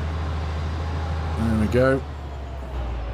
So while I'm here, I did a couple of temporary live streams yesterday because I was testing my video quality. Because I'm an absolute faffer, and I've always... Because I suppose it's... Like, the handful of things that I do in life, I don't do many things, but the things that I do, I like to try and do properly and as best as I can. So I was, because I knew I was getting back into doing another live stream tonight, I really wanted to make sure, because I'd been fiddling around with OBS and the stream settings and all that palaver. I just wanted to make sure that visually the stream looked alright. Does the stream look alright to everyone watching right now? Is it okay? Is it presentable? I've got another plan up my sleeve that's arriving in the post tomorrow. I've got myself a 25 meter Cat8 Ethernet cable so that I can essentially just connect my PC direct into the router that's downstairs. It's been a frustrating journey, and it's one of these journeys where you learn, and now I know things that I didn't know before. But basically, I'm trying to think where to start with this one. But when I started doing live streaming with Mrs. Sim Gamer many months ago, it was probably over a year ago now, wasn't it? My internet was average, shall we say. My internet connection, it had a download speed of about 70 meg and an upload speed of about 18 at best. So uploading videos that I record for my series on YouTube took hours, and live streaming, my quality, like watching it, I felt was like watching through a potato. It was just god awful, and I hated it. I couldn't do anything about it, but I knew I needed to, so I finally upgraded the house internet. So we've now got full fibre connection to the house, download speeds of several hundred megabytes. But my computer, the computer I'm playing on here, is upstairs in the office in this house, and I'm connected to the router downstairs using some TP-Link, what they call power line adapters. So they use the power circuitry of the house as LAN, essentially. So I'm wired, because this PC I have doesn't have Wi-Fi. It doesn't have a Wi-Fi adapter in it. I didn't spec it with one because I knew I never wanted to use Wi-Fi. I would always be LANed into something. It's just the best way to be. So I got the fibre connection, and then naively thought, great, now I can stream in 4K. Woohoo! So I went. So me and Mrs. Sim Gamer scheduled a live stream a few days later. I just turned everything up to 11 on OBS, 4K, streaming 4K, blah blah blah. Hit go, and my computer just went no. It imploded. Couldn't do anything, and I had to drop out of the stream and come back in again, having dialed everything back down again to 1080p, blah blah blah. And I was like, why is this not the case? So I made it my life's mission for the next week or so to try and understand what was stopping me from doing what I wanted to do. And sure enough, I learnt, because the power line adapters that I have, the TP-Link stuff, that has a pass-through rate of over 1 gig, so they should be suitable enough. But fortunately, one of my best friend's sister's husband is an actual network engineer who builds servers and all that kind of stuff for a living, and he's completely clued up on this kind of stuff. So it's because the power line adapter that is connected to my downstairs router is on the downstairs ring main, power socket ring main of the house, and obviously upstairs, up here, I'm on the upstairs one. So that now factors in the fuse box that's in the garage, and that, he said, that's going to be what's causing your bottleneck. So, and that's the reason why I probably still can't stream in 4K, is because of that. I mean, how much of a long waffle was that? Forgive me, ladies and gentlemen. So the quick and simple way for me to circumnavigate that and fix that is by running a cable from up here to down there, just up the stairs. So that's what I'm going to try tomorrow.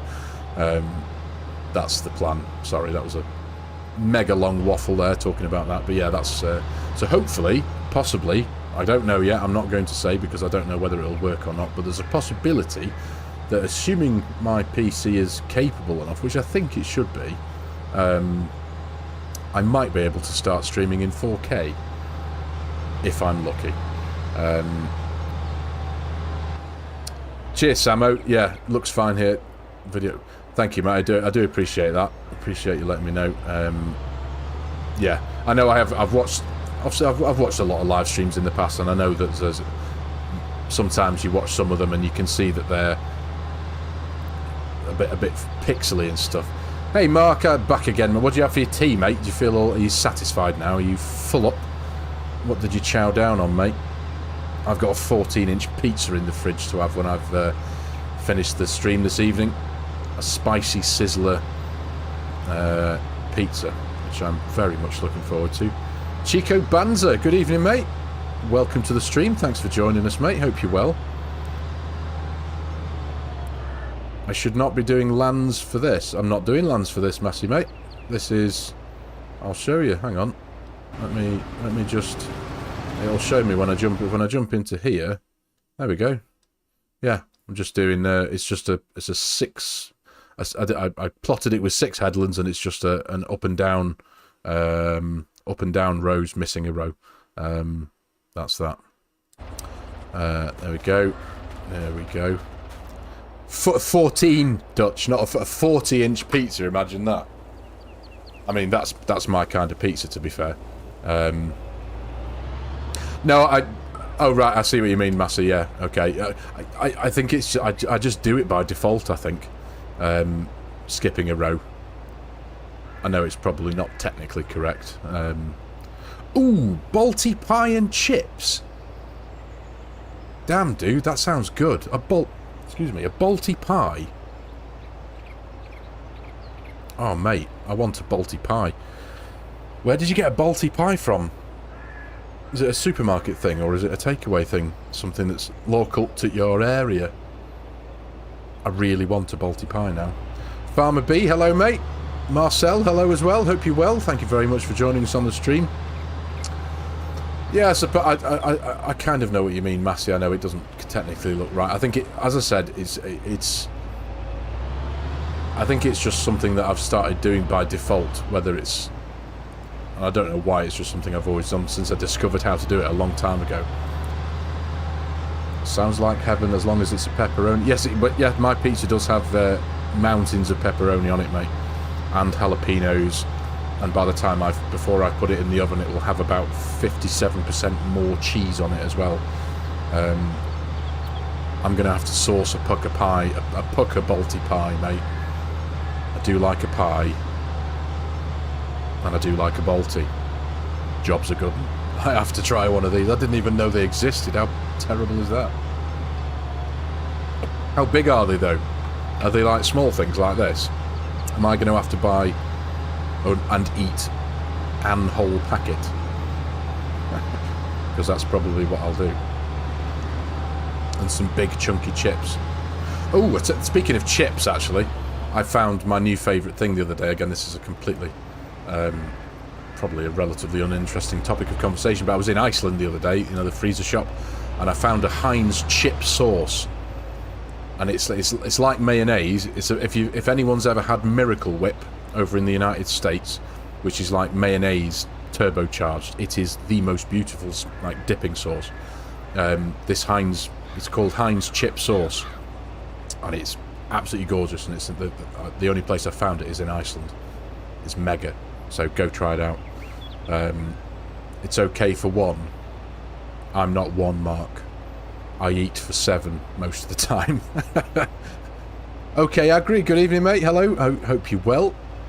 I do hope you're well. Thanks for joining us, mate. They're small pies, are they, Mark?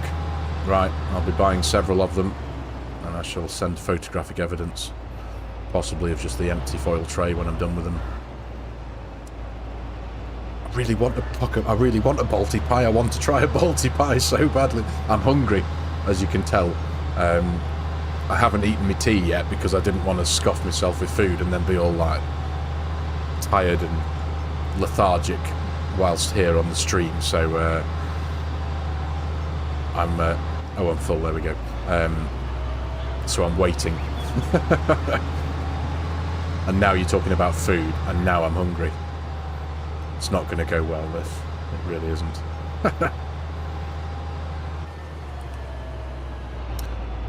Oh, sorry, Massey.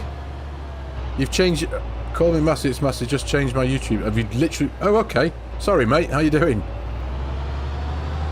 Oh, Tika one as well. Oh, stop it, Mark.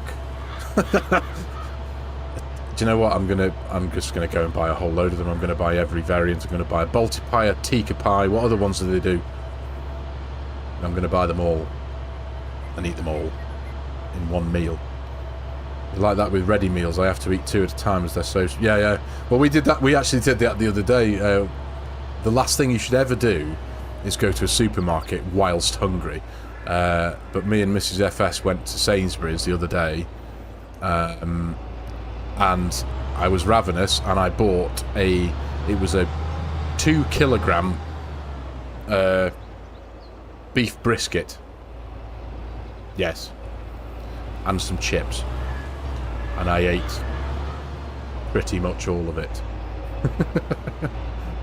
It was a massive piece of meat, and it was like, I just want the meat sweats. I'm going to sit in front of the telly, watch a good TV show, which we're in the middle of enjoying a very good one at the minute, and just gorge myself with meat. So I did, and it was wonderful. Heartily recommend it. It was 20 quid just for this one beef brisket, but it was lovely, I've got to say. Just had sausage and chips share. Lovely stuff. Homemade sausage and chips or chippy sausage and chips? Every non... Oh, you see, I'm reading the chat there and I've missed me turning. Goodness me. Like my gran. Every non-Brit, how do you eat tea? It's a drink. Tea is a drink, but tea is also tea time. As in dinner, as in supper, as in food, as in chow down. We have cheese and bacon, sausage and... Ooh! God damn! Cheese and bacon, sausage and onion ring... Oh, you lot are terrible now. Oh, homemade sausage and chips share. Good stuff. Good stuff. Right, do you know what? While we're here, I need to jump... When I've unloaded this here trailer, I need to jump out and just get an idea. I think we're about 390... Oh, goodness me, 547,984 litres in this bunker. I think we're just gonna... We will just get the rest of this field in there. That's awesome. Homemade, yummy. Good stuff, share. Good stuff, love. Do like a good simple meal are sometimes the best, aren't they? Sausage and chips. Did you have gravy with it? Or curry sauce? Typical British thing, that. Chips and gravy. You're all making me really hungry now. Mrs. SG used to do this to me all the time on our live streams. We start talking about food, knowing full well that I was nowhere near having dinner, and I just sit there knowing that I've got about an hour and a half of recording to do ahead of me and not be able to eat.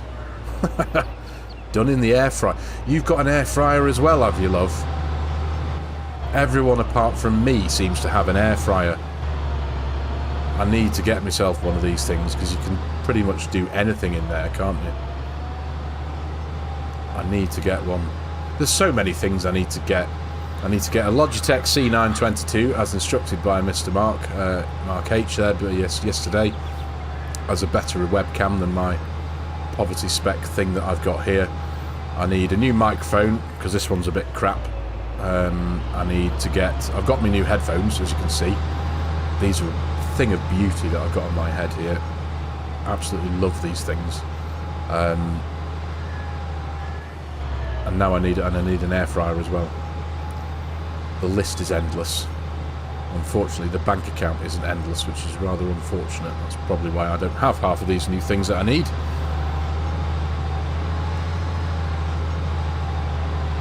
And family-size air fryer, Andreas. Yeah, one of that. I need one of those ones that you can do a whole chicken in, because that would save me a whole load of time. And you've just got one as well, have you, Sam? God damn it, am I the only one who's in the world who's not got an air fryer? I think I am. Is there anyone else in the chat who doesn't have an air fryer who can make me feel like I'm not on my own? Although it is, I keep getting asked by Mrs. FARMERSIM what I'd like for my birthday, because I've got my birthdays in July. So it's like, do I go for a microphone? Do I go for a webcam? Or do I go for an air fryer? No idea. Tanner, brilliant, mate. Legend. Me and you can stand strong without air fryers. And Massey as well, there we go. Team no air fryer. Hashtag no air fryer. Brilliant. I'm not on my own. I reckon, if we're lucky, we're going to get what's left of this field into this here trailer. Go for the Ninja Megazone. I think one of my mates told me about the Ninja one. Yeah, it rings a bell, that, Mark. Jan, I don't have one, but the wife's got one. Yeah. Oh, I do need an air fryer. Really do. In fact, now I think about it, we did actually used to have one, but it was a really old one. Years ago. I can't remember if it was called an air fryer. It might have been. It was a round cylindrical thing that you could do chips in it and stuff. You couldn't do whole chickens, but you had to put like a tiny amount of oil in it. I think it was a Tefal branded one, I think, but the lid broke on it and it never got fixed, so it just got abandoned to the back of a cupboard and forgotten about. That might have been one of the very, very first iterations of air fryer. You better not tell me you're fit. No, I was going to say you're not finished there, are you? Because there's still those little bits over there. Come on.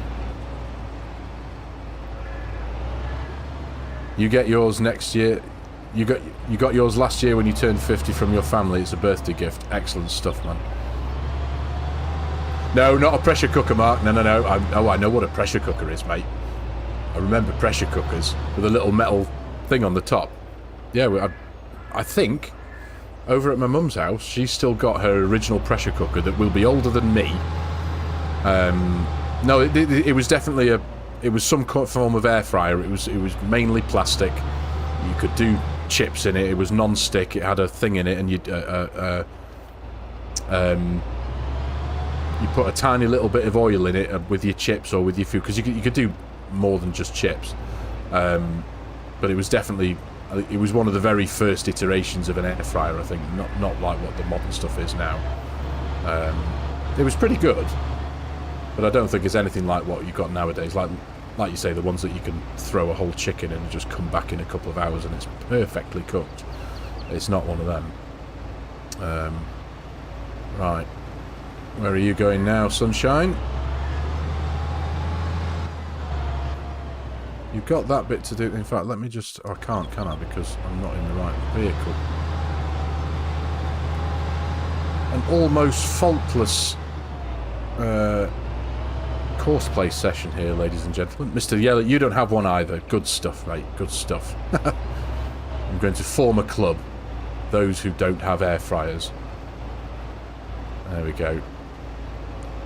But no, Mark, I remember my mum's and my grand's pressure cooker. God knows what they used to do with them, because I was too young, but I don't know what they used to cook in them.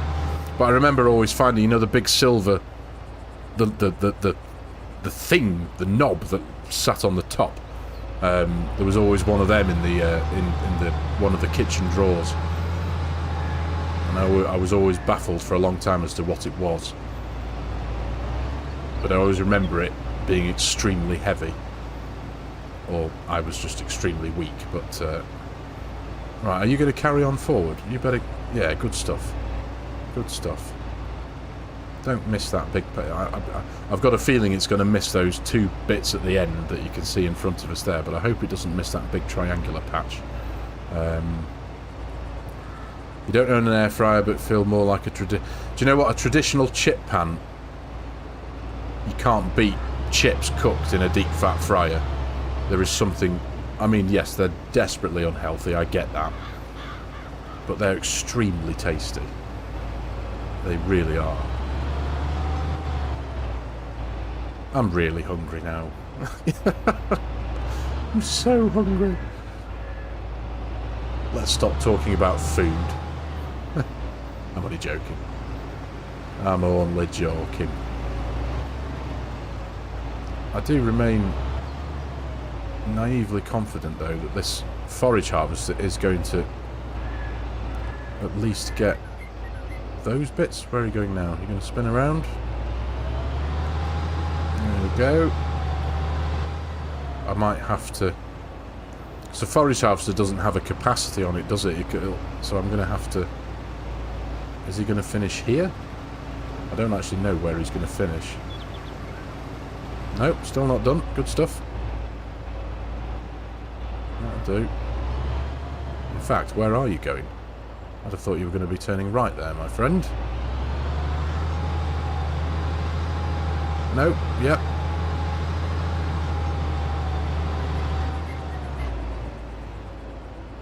Where are you going? Oh, okay, I see. I see. I suppose it's going to be much easier for me now to just do this bit myself. So, jump in you, turn that off, and I think, I hope, he says, I should be able to... That should... No, don't waste that. The trailer's there, stupid. There we go. Come on, just get that last bit. There's that, and then I'll just need to pull this thing up to a bit closer. Let's say about there. And that should, he says. There we are. Right. Is that all done? If I have a look at the field map very quick. Excellent stuff. Look at that. That's pretty efficient, isn't it? Nice work. Right, so let's turn you off, lift you up, bring the pipe in, and now let's... I need to disconnect the... Do I need to disconnect the hoses on this thing? I do have manual attach turned on. Let's fold that thing back up. PTO. Oh, I don't know. Have I got manual attach on? Should have. I have. Let's just turn it off for now very quickly just so I can do this. Sometimes the trigger to remove the hoses and the PTOs can be a bit finicky on headers. Anyone who uses it will know. There we go. Excellent stuff. Right, that's done now. So now I can turn manual attach back on. Okay, so this one can get sent back to the farm. You still haven't decided what to make for the barbecue on Sunday. Okay, there you go, mate. Lucky you, you're having a barbie. I hope the weather's good for you, mate. You've just been playing around with eDrive Laner mod, and it's amazing once you get the hang of it for tram lines for console. Recommend it to any console. eDrive Laner mod. I don't think I've heard of that one, realistic. Yeah, eDrive Laner mod. And it's amazing. I'm going to have to look into that one, pal. Right, you go back to the farm. Mundenhof. Excellent stuff. I think we shall... I'm going to need to drive... No, I'm not going to take the risk and send the forage harvester back on auto drive, because... Or should I? Do you know what? Yes, I am. I haven't actually put my auto drive course to the test with the forage harvester. So this is either going to go very well or not very well. It's because of because I think the combines and forage harvesters, their turning point is more central to their vehicle, isn't it? So when it comes to corners, they kind of go very wide and bash into things. So let's follow the forage harvester and see how well this goes, shall we? When your family ask you what you wish for your 50th birthday gift, I say you're going to say air fryer. My wife told me I need to think of what I want to have. There you go. Nice one, Andreas. The AGCO ideal headers don't even have hoses or PTOs that you need to attach. Is that right, Massey? Oh, okay. I think most of the ones I've used in the past have always had PTOs and cables. I don't mind the manual attached. I always use manual attached, but every now and again, things like that where the actual gap between the vehicle you're using and the header is quite small, so you can't get your character in there and it doesn't register the removal of the... oh, there you go, you see. Oh, it kind of worked. This is going to go a bit wrong, isn't it? You should go slowly. Please don't knock over any signs. It's this bit here he's going to go well out wide there, isn't he? Yeah. Great muppet. Right, there you go. It was all going so well until I decided to do that. Right. Let's send this one. He'll be fine. No, he won't be fine, will he? I'm not going to send it via auto drive, else I'll have to do it myself. Especially going through here. I was hoping it'd at least get to here and squeeze through this archway. But no. Right, do you know what? Let's just park this up here just for now. And then I'm just going to flick back to the tractor that I've left on the main road. There we go. Excuse me for tabbing through the vehicles, ladies and gentlemen. We'll get that. We'll get this dumped into the bunker. And then I might have a go at the... oh, goodness me. At the Courseplay bunker mode with the other Fent. We shall see, because I'd like to crack on with another job. What have we got to do? We've done the grass mowing there, so we've now... what have we got here? 20,000 litres there. We might have around about 600,000 litres of chaff in the bunker here now, which is pretty good. That'd be pretty helpful. With a mass amount of silage. Thomas, hello mate. Hope you're well. Cheers for joining us. I hope you're doing very well indeed, mate. Good to see you. Where are we then? Just catch up on... eDriver came out on the 31st of January. Never heard of it. It's quite easy after watching a few videos. It's basically little cultivators on the seeder. Best way to do it is use a 6-metre seeder and then on the second pass put the eDriver lane on. Okay, mate. I'm going to look into that. I'm going to keep a mental note on a piece of paper to have a bit of a look at that and see what it's all about. Right. Let's tip that there. And then we shall... I don't know if I'm going to run the Courseplay bunker mode on this, you know, because the fence in front of it might cause a bit of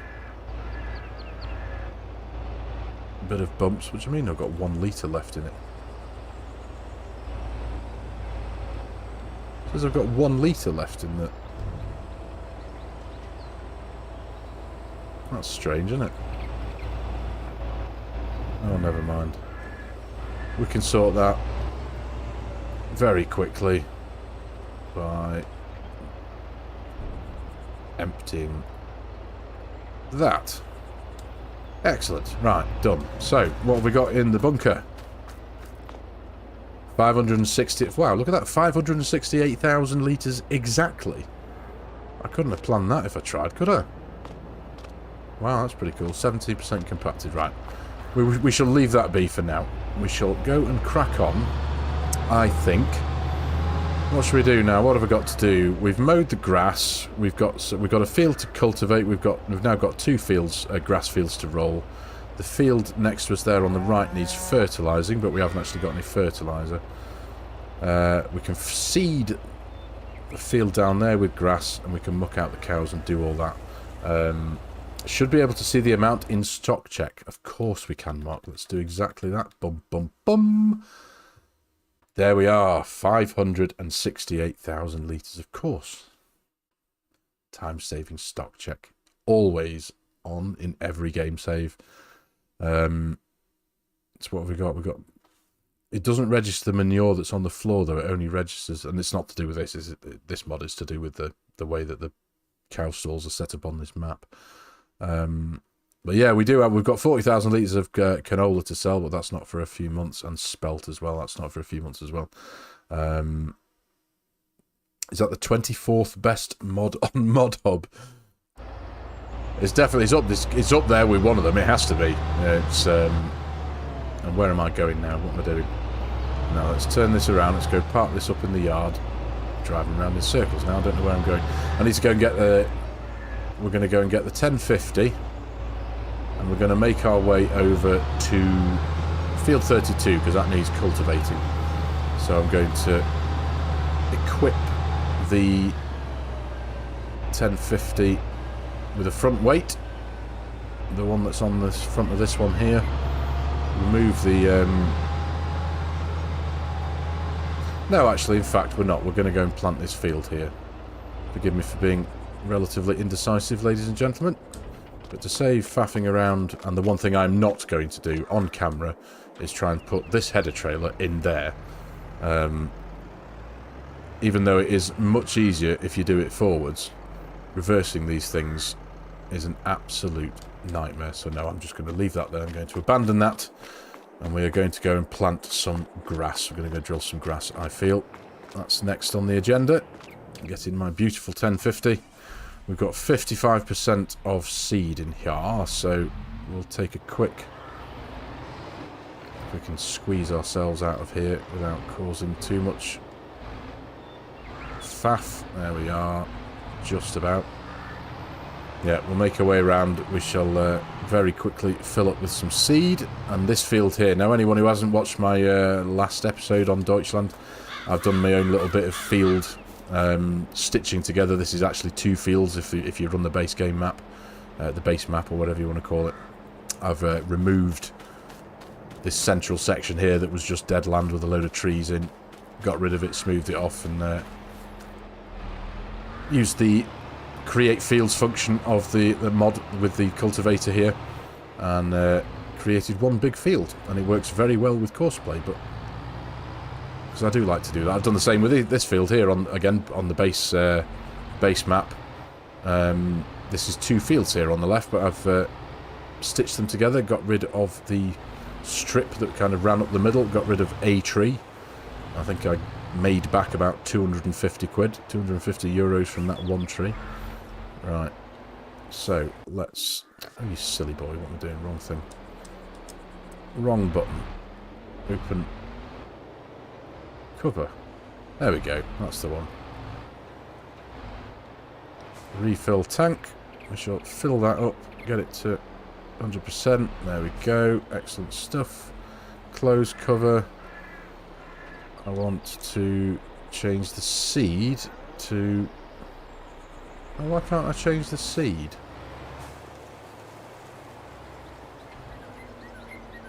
Okay. Oh, there we go. That's odd, isn't it? I've got to have the tractor selected to be able to change the seed. Anyway, done now. Grass. Done. Sorted. Squeeze through there. Oh, Echo, what are we on? 4-0 is it, Mark? Goodness me.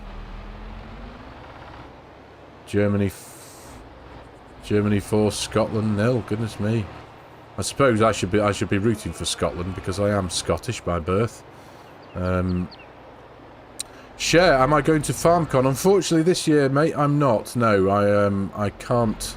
No, I can't make it to FarmCon this year because my wallet won't let me. That's quite frankly. And because I don't know if you were around at the earlier on in the stream, because we are potentially moving house. We're in the middle of selling the house at the minute and this kind of stuff. So there's a lot of stuff to do. So it's just comes at the worst time, I suppose. So no, I'm not going to FarmCon this year, I'm afraid. Right, is this us planting? There we go. Excellent stuff. Let's plant some grass. Now I know ordinarily I would I'd run the... If I was running Courseplay anyway, I'd run the up and down rows first, and then the headlands. But now I'm going to run. I'm just going to do it a bit backwards today. Run the headlands first. and then the up and down rows. So there. Oh, okay. E-drive, the E-driver laner mod is like Proceed that you have for PC, but for right, I see. Oh, but that's good. The fact that it's for consoles, that's excellent. Because I do, part of me does feel a bit sorry sometimes, and I don't mean this in a negative way, but I do, you know, there's always these wonderful mods that we get for PC, but almost all of the time they're not available for consoles, are they? Because of scripts and because of the limitations that Giants have in from Sony and Microsoft in putting stuff onto consoles. But that's good that if it's a bit, because Proceed, I've got Proceed. I think I very rarely use it, but that was a really cool mod as well. I really I think FSG did a mod review of that mod, didn't he? And that's the one that allows you to have, you can make your actual tram lines, can't you, with that one? It's pretty cool. Attach the dolly trailer to the front of your tractor. Yes, Herman, I believe it is a lot easier. I have tried it, but it's still wholly embarrassing to try and do that live on camera. Maybe I might finish the stream off by trying to nose the header trailer into the workshop. I don't know. We'll see. But yeah, that'd just go down like a lead balloon, wouldn't it? 4-0 to Germany, eh? Goodness me. Goodness me. Well, what can you do? Don't know if FARMERSIM will be happy when you're saying but subscribe so you don't miss the video. Oh, mate, no, not at all. Not at all. Not at all. I don't mind a bit of self-plugging there, mate. It's all good. Go subscribe to Realistic Farmer, ladies and gentlemen, if you haven't already. There we go.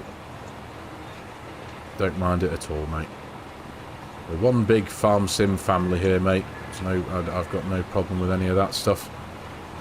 But yeah, if any of you who are watching who weren't on before, again, another shameless self-promotion, I suppose. But if any of you are of a mindset that you'd like to help support me and my channel as I go, I have just activated channel memberships the other day. I told myself that I would wait till I hit 5,000 subscribers before I activated channel memberships, and obviously that has happened. So if you feel like supporting me, if you feel like that kind of a thing, then the option is there if you want to. As always, greatly appreciative of any of your support in that respect. Yeah, it's awesome. Need to install the trailer axle blocker mod. Yeah, I did have that mod, Mark. I've had that for a long time, but I think it must have been a mod conflict. I'm sure I remember having it, but it didn't work on certain trailers, on some trailers, possibly. So I think I've just stopped using it. And to be fair, I need to get better. I need to practice, don't I? Let's be honest. If I can't reverse my own header trailer into my own workshop, then I need to go give me header wobble and get practicing, don't I? Yeah, Andreas, I think that's the one that Mark's referring to there, mate. The trailer axle blocker mod. It just locks the. If you've got a dolly trailer, it locks the front axle, doesn't it, just to make it a bit easier to move around.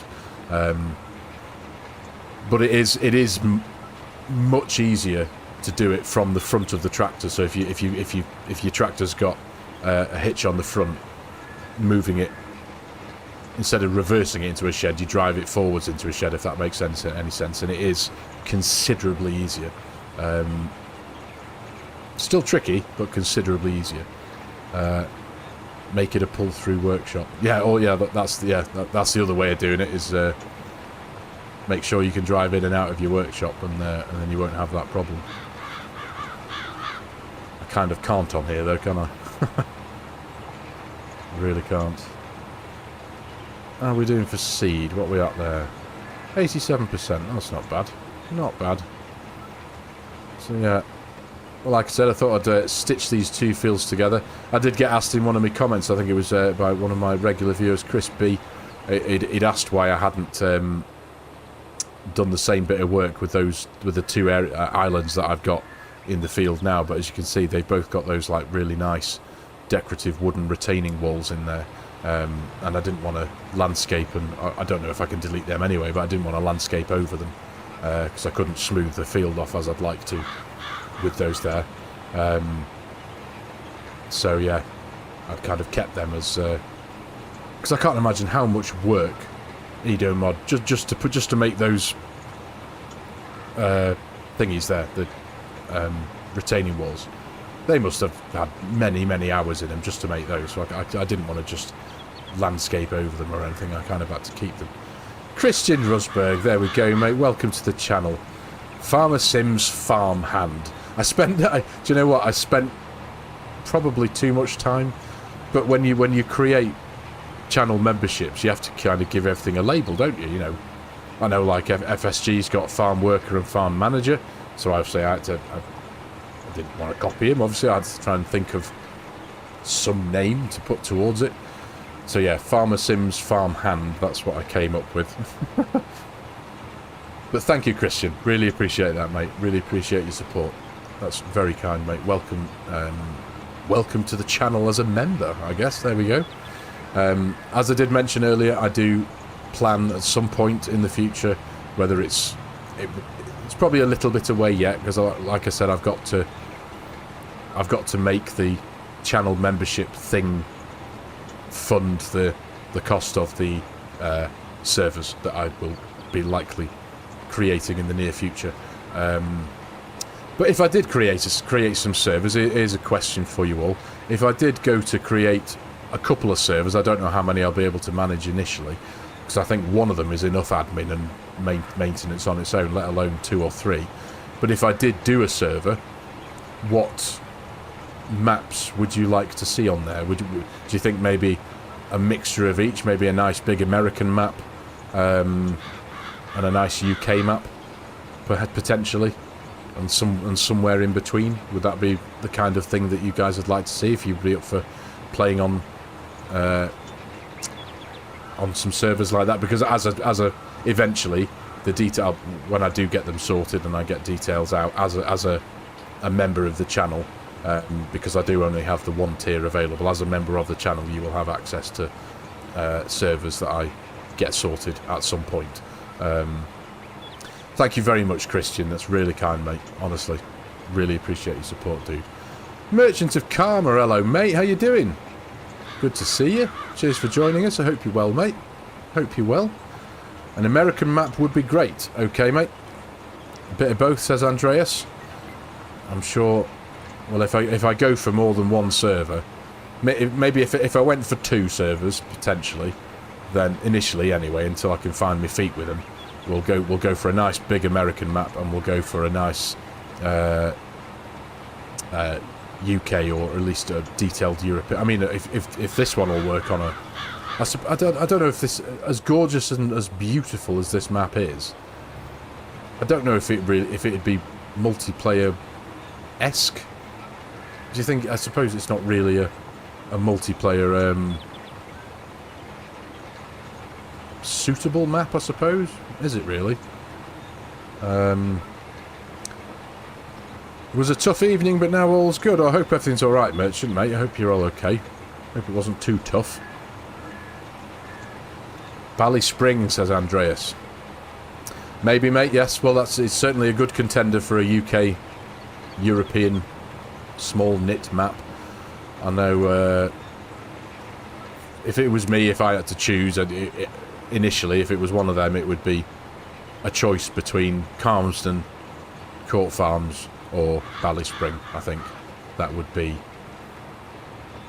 the 3 main ones that I'd probably go for. One of them, because Court Farms, even though it's a 1x map, it's got so many fields, and it's got so many, you've still got quite a lot of scope for multiplayer on there. That'd definitely be worth considering, maybe. But we'll see. I know I'm a little bit away from being able to sort that yet, so I'll maybe in a future live stream, the closer I get to being able to do these kind of things, I will. Could be a mining map if I'm into it. Do you know what? I was very much into Elk Mountain, the map that FSG did his Surviving Wyoming series on, by by Elk Mountain Modding.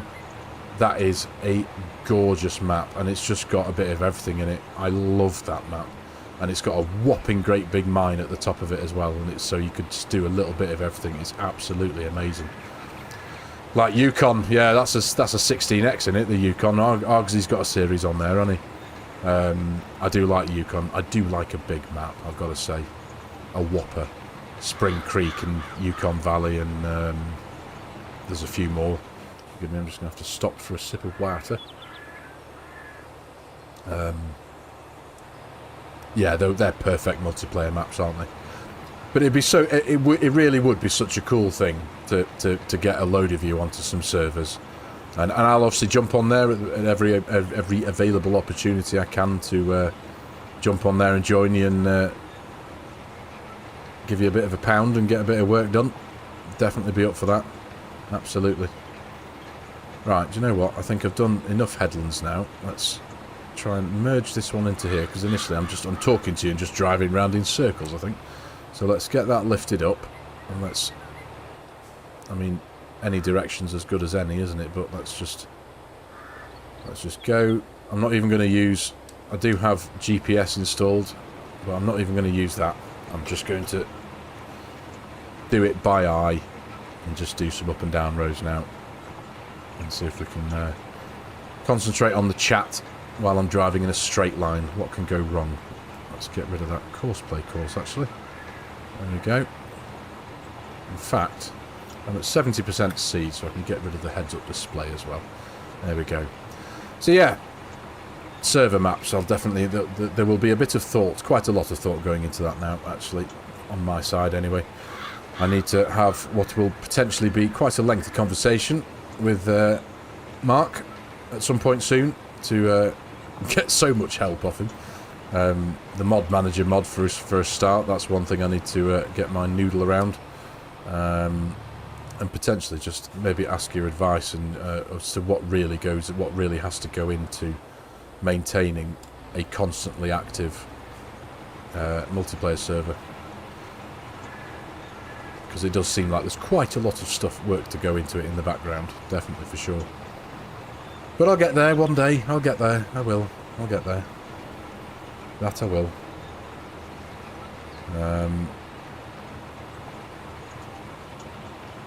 You're listening. There you are. I'm still hungry, you know. Starving, in fact. I haven't eaten anything since... What are we on now? Oh, it's 10 o'clock. Goodness me. I haven't eaten anything since about 10 o'clock this morning, actually. I don't think I've eaten anything for 12 hours. Goodness me, I'm famished. Withering away. But yeah. But I do, honestly, I know I've said it before, I absolutely adore this map. Driving a straight line and talking with a chat, what could go wrong? Yeah. Don't speak too soon, mean robots. But yeah, what could go wrong? 4-1 from Dutch there. How long's left on the game, Dutch? Go cook that pizza. No, I'll get to it. I've got enough reserves here, don't you worry, mate. I've got enough reserves to see me through for a little bit of time yet. I don't need any more food, to be fair. I should really go on some kind of health mission. Really. Genuinely. But that's boring. I want a Balti pie before I do any of that. Definitely. Yeah, how long's left on the game, Dutch? Just out of curiosity. I don't really follow football that much. But I suppose the Euros are something different, aren't they? 1 minute! Oh, okay. Oh, so that's pretty much almost over then, isn't it? 5-1, good bloody hell, alright. Wow. They're really hammering him in the last few minutes, aren't they? You bought a bike for 45 euros, merchant? A pedal bike or a motorbike? Regardless, 45 euros? That's pretty good. Yeah, a push bike or a motorbike? I'm intrigued to know. Does it work for 45 euros? It's terrible, but gets the sweat out just... Oh, okay, for it's a fitness thing. Oh, well, I've got no excuse, because I've got about 7 bikes in the garage. And they're all hung up on the wall neatly on racks. And I've got my... I used to be very, very into mountain biking many years ago, before my history of spinal problems started to plague my life. But I've got a really, really... It's a garage queen, but it's a full suspension. It's an old GT iDrive 5 full suspension mountain bike hanging on a bike rack in the garage. If any of you are into mountain bikes of back when downhill racing started to become a thing, way back in the late 90s, early 2000s, in the era of Steve Peat and Rob Warner, I've got a massive set of Marzocchi Bomber Monster T's on the front of that bike that are proper retro, like they're really old. Massive magnesium stanchions on them, proper beefy forks, and they're my proper pride and joy, those things. Never ride the thing. It's been sat in the... I built it up from... it's a custom bike that I built myself. It took me a long time to build it. I bought harvested all the parts from various different places, and then it just sat in the garage looking good. It's been ridden a few times, but yeah, it's a proper garage queen. I don't follow football because I prefer rugby, since in my opinion I couldn't agree more realistic. Rugby is that's a sport I used to play rugby. My mum met my dad because he was a rugby player and she was a nurse, and he had the crap beaten out of him after many years ago. He used to play for Leek Town, which is in Staffordshire. Any of you know Leek, near Stoke-on-Trent, or in Stoke-on-Trent? Yep, my dad was a rugby player, very keen rugby player, and he had 4 shades of you-know-what bashed out of him whilst playing rugby.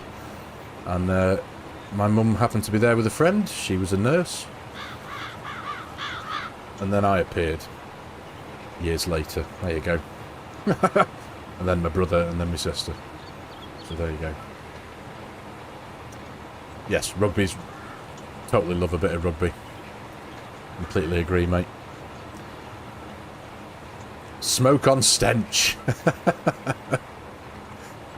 Mark knows it well. Yeah, well, I've got to kind of bite my lip because half of my family's from there. Like I say, my dad's from Stoke, and all of his side of the family are from Stoke. They still live there now. Both of his sisters, one of his sisters still live in Leek. One of them lives in Badley Green. Yeah, and also I've got a whole host of cousins over there, and it's not far away from me. It's only I'm in Cheshire, and Stoke's only 20 minutes down the M6. But yeah, fond memories of visiting aunties and uncles in Stoke-on-Trent when I was young. When I lived up in Edinburgh, we used to travel down to Stoke-on-Trent quite regularly. Smoke on stench. Yeah. Not been there for a while though, to be fair. End of the game, there we go. Leek and Badley Green. Technically, yes, that's how they're pronounced. Leek is spelt L-E-E-K. And Badley Green is B-A-D-E-L-E-Y. Green, I think, if I remember correctly. Leek and Badley Green. Yeah. Badley Green Leek. There you go. One that's worth binning.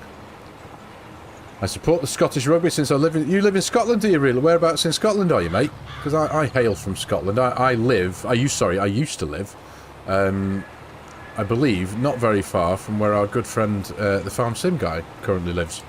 I lived in Edinburgh, minutes from the city centre, I lived in a little area called Corsairs. I could hear the lions roaring from Edinburgh Zoo in the middle of the night. It was awesome. Literally like 2 minutes down the hill from... because Edinburgh Zoo is on Corsairs Hill. Yeah, and I used to...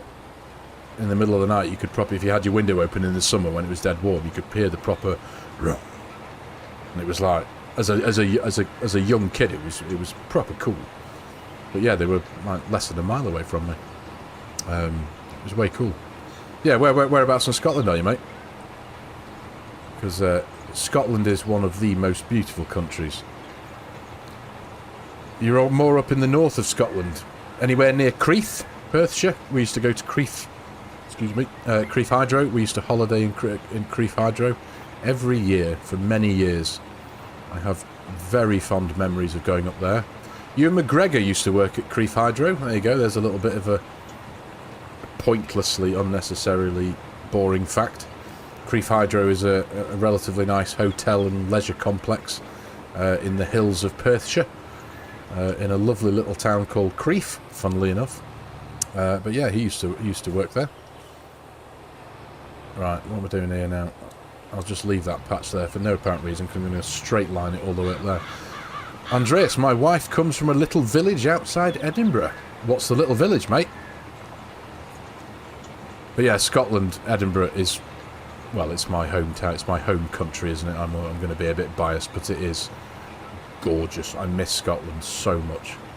It was my dad's job that brought me and my family down years ago, because I was born and raised in Edinburgh. We moved from Edinburgh when I was 7, I think.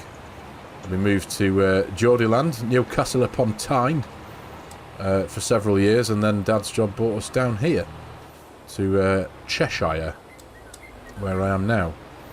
And yeah, funny, it's kind of a bit weird because FSG, Farm Sim guy, him and his family used to live a few minutes that way. His father and mother still do. They live in a village down that way, which is 15 minutes away. And I used to live where he lives now, roughly, give or take a few miles, in Edinburgh. So it's kind of like geographically swapped places. Cockenzie. There you go. There you go. Love a bit of Scotland. I recently found out that you guys once weren't an island at all. Yeah, I think that's about right. Yeah, we were many hundreds and hundreds and hundreds of years ago.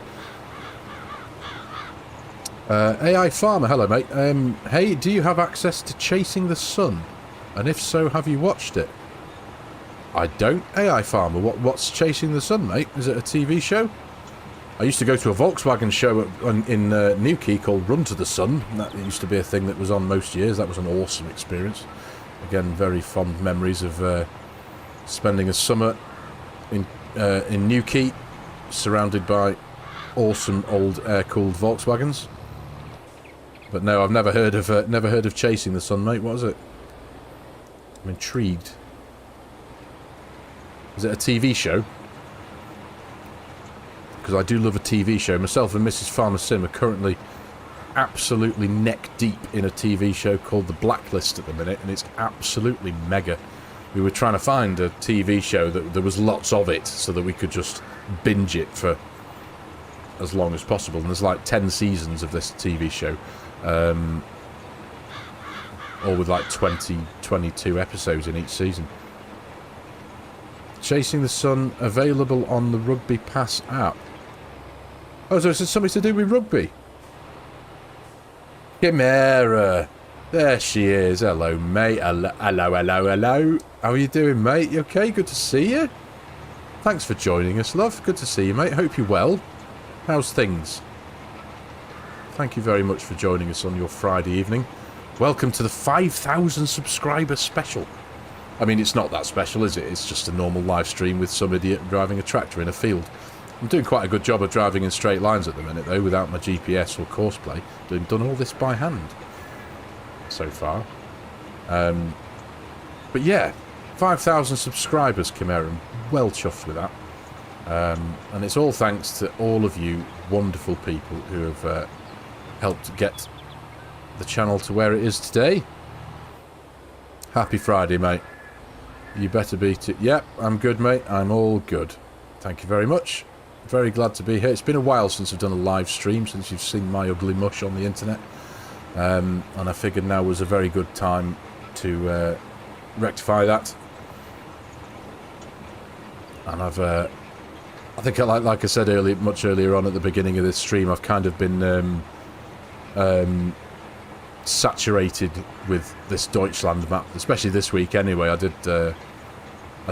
What day is it today? It's Friday. Yeah, I released an episode of this on Wednesday. I'm doing this tonight. This tonight as well, and I haven't actually got one sorted for Monday yet. I might do a Court Farms for Monday. But there's been a lot of this map recently, but it's popular. A lot of people seem to enjoy it.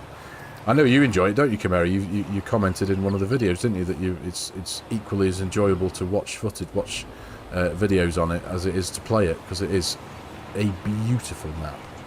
It really is. FARMERSIM, should I be worried I still have no course generated? Is it still, Samo, is it still generating? Is your game still frozen in a way?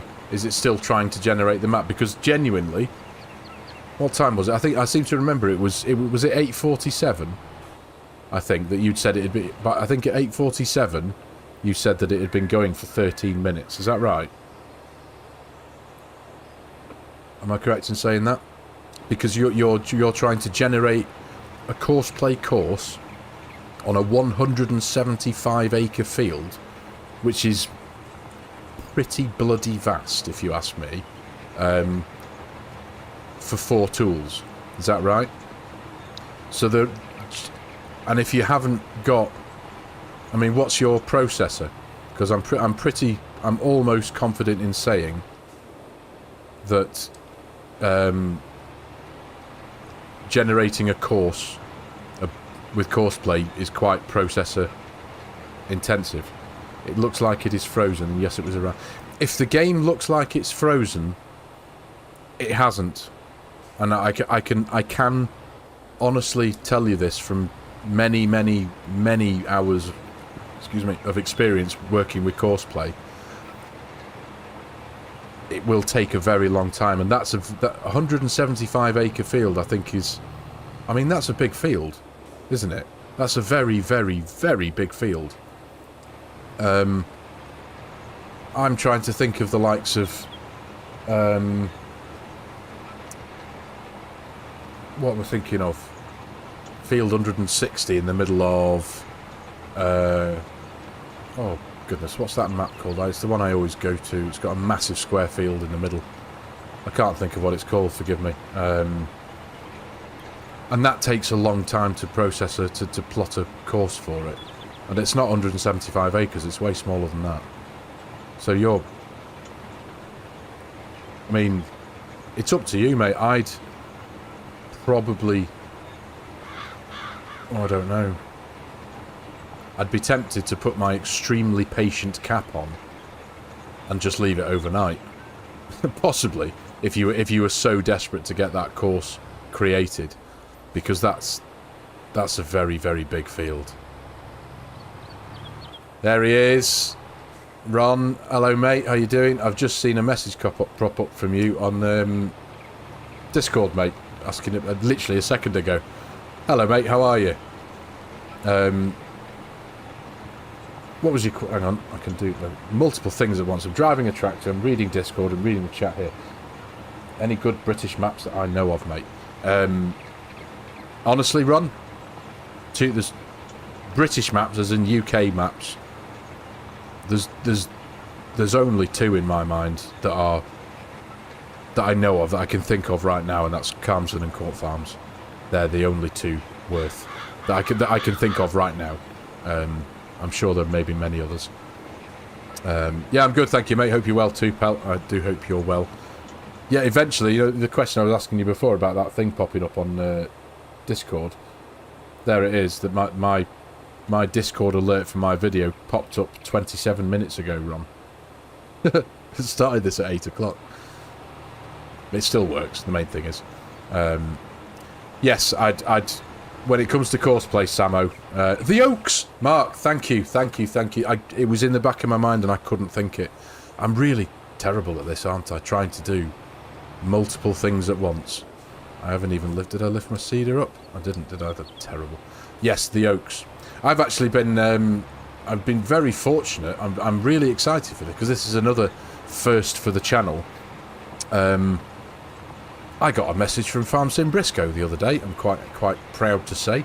And I ended up having a lovely long conversation with him, because he is in the middle of completely redoing the Oaks. And he has offered the map to me. I've got a copy of it on my computer now. I've been having a bit of a route around it. It's not finished yet. He's still in the middle of polishing it off and finishing it off. But it's the first time on my channel that I've been offered the chance to do a map preview before its release. And I was properly chuffed with that. It really did make me smile. It made my day. That did, when FARMERSIM Briscoe contacted me. I was like, I've never had that before. I've always wondered how that happens. Like, YouTube content creators get a map previewed. It's like, I didn't know whether map makers contacted them or whether it was up to me to say, hello, my name's FARMERSIM. Can I do a map preview of your up-and-coming map? But no, I got a message from FARMERSIM Briscoe, and we ended up, we've become really good friends. We've been chatting for days now. He's an awesome guy, really nice guy, and he has put thousands of hours into this, and it is absolutely gorgeous. My old PC system, way back when, before I started this YouTubery thing, my old PC, it could run FARMERSIM 22, but it was a 4 gig graphics card. I had 16 gig of RAM. It was an old, what was the processor? It was an i7, I think. What was it? A 4900K Intel processor. Anyway, I couldn't really run the game at full spec. So when the original Oaks came out, I could play it, but it was difficult for me because I couldn't get more than like 20 frames per second, so it was dead jerky, and I was a bit like, whereas now I can run it quite well. And he sent me a copy of this one that he's in the middle of finishing off, and it is solid for me anyway. 60 frames a second. It's absolutely gorgeous. He's done so much. I mean, literally thousands of hours he's put into this. It's an absolute labour of love, and that's what's going to make this really special. The farms that he's built on it, I think he's essentially almost completely rebuilt it from the ground up. His attention to detail on some of the textures and the custom textures that he's put into it are absolutely gobsmacking. When he's been telling me the amount of time that he's spent in Giants Editor and all these whatever things you use to make maps and all, just trying to orient the direction of the textures to match the direction that he's set for the workshops on a farm, for example, just so that they line up geographically. Little things like that that make me go, this is going to be really, really special. It's a 4x map, so it's nice and big. Obviously, it's set in the United Kingdom. The fields are nice and big, because that's one thing, personally, I absolutely love in any map, especially if it's got like a really, really beautiful atmosphere that just makes you want to be there and play it.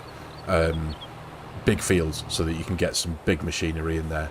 Because obviously, you know, I know I've mentioned it a million times already, but obviously Carmsden and Court Farms, they're absolutely beautiful maps, they are. But you are limited to the size of the machinery that you can use on those maps because of how Oxy has set it out, because it is based on real life locations. And I can speak from reality. I can go out my house now, 5 minutes up the road, to areas that look exactly like what Carmsden and Court Farms look like. And yeah, I couldn't drive this tractor up there. It's too bloody big. I couldn't drive a John Deere X9 up there because it just wouldn't fit. It's all about small tractors and small machinery. So the Oaks is kind of the other way. It's a beautifully authentic, atmosphere-rich map that supports big stuff. So you can get big stuff in the fields. You can get multiple combines, multiple tractors, multiple tools in the fields and get working away. The farms are nice and big, but it's also one of the things I really liked about it. I'm not doing myself a favour here because I'm kind of doing the map preview here, aren't I? But look at that. No hands. Look, Mar. No hands. No GPS. No hands. Hey, done this before, haven't I? No, it's going off course there, and it's going to go. Yeah, so it's just gorgeous, and I can't wait for it. I really can't. He's going to give me a shout in the next. I think he's going to give me a shout probably sometime post FarmCon, when it may well be ready to be presented to all you wonderful people. But that will be my very first map preview video, because he seemed to like what I could do. He seemed to like my videos and the way that I do me cinematics and stuff like that, and I can't wait to get my teeth into a cinematic on the Oaks. I really can't. My brain was going into overdrive already thinking about it, but that was another big thing. Cheers, Merchant. Great to see you, mate. Thanks for joining us. Sorry, I'm going off on a tangent here. I'm not paying attention to the chat. Past midnight bedtime. No worries, mate. Good to see you. Thanks for joining us, mate. I'll see you soon. No, not too much big stuff, Mark. I appreciate that. But again, some of the fields do. I mean, if you didn't want to use a couple of combines, you could use one big combine with a really big header, and you'd have all the room in the world.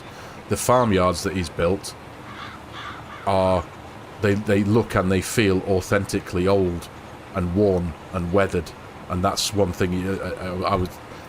One of the things that he's done is he's focused a huge amount of his time, and reskinning some sheds, some of the giant sheds, and they are gorgeous. And it's like, wow. So the giants kind of like base game sheds, but they look entirely different with beautiful red, old, authentic brickwork on. It's gorgeous. It really is.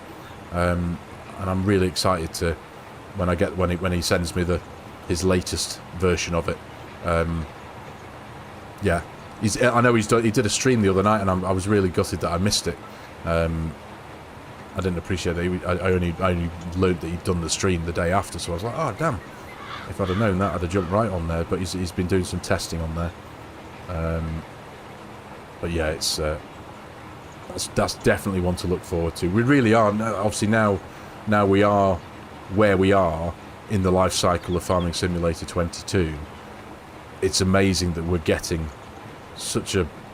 I mean, it's incredible that we're getting such a huge level, huge quantity of high level quality maps and mods.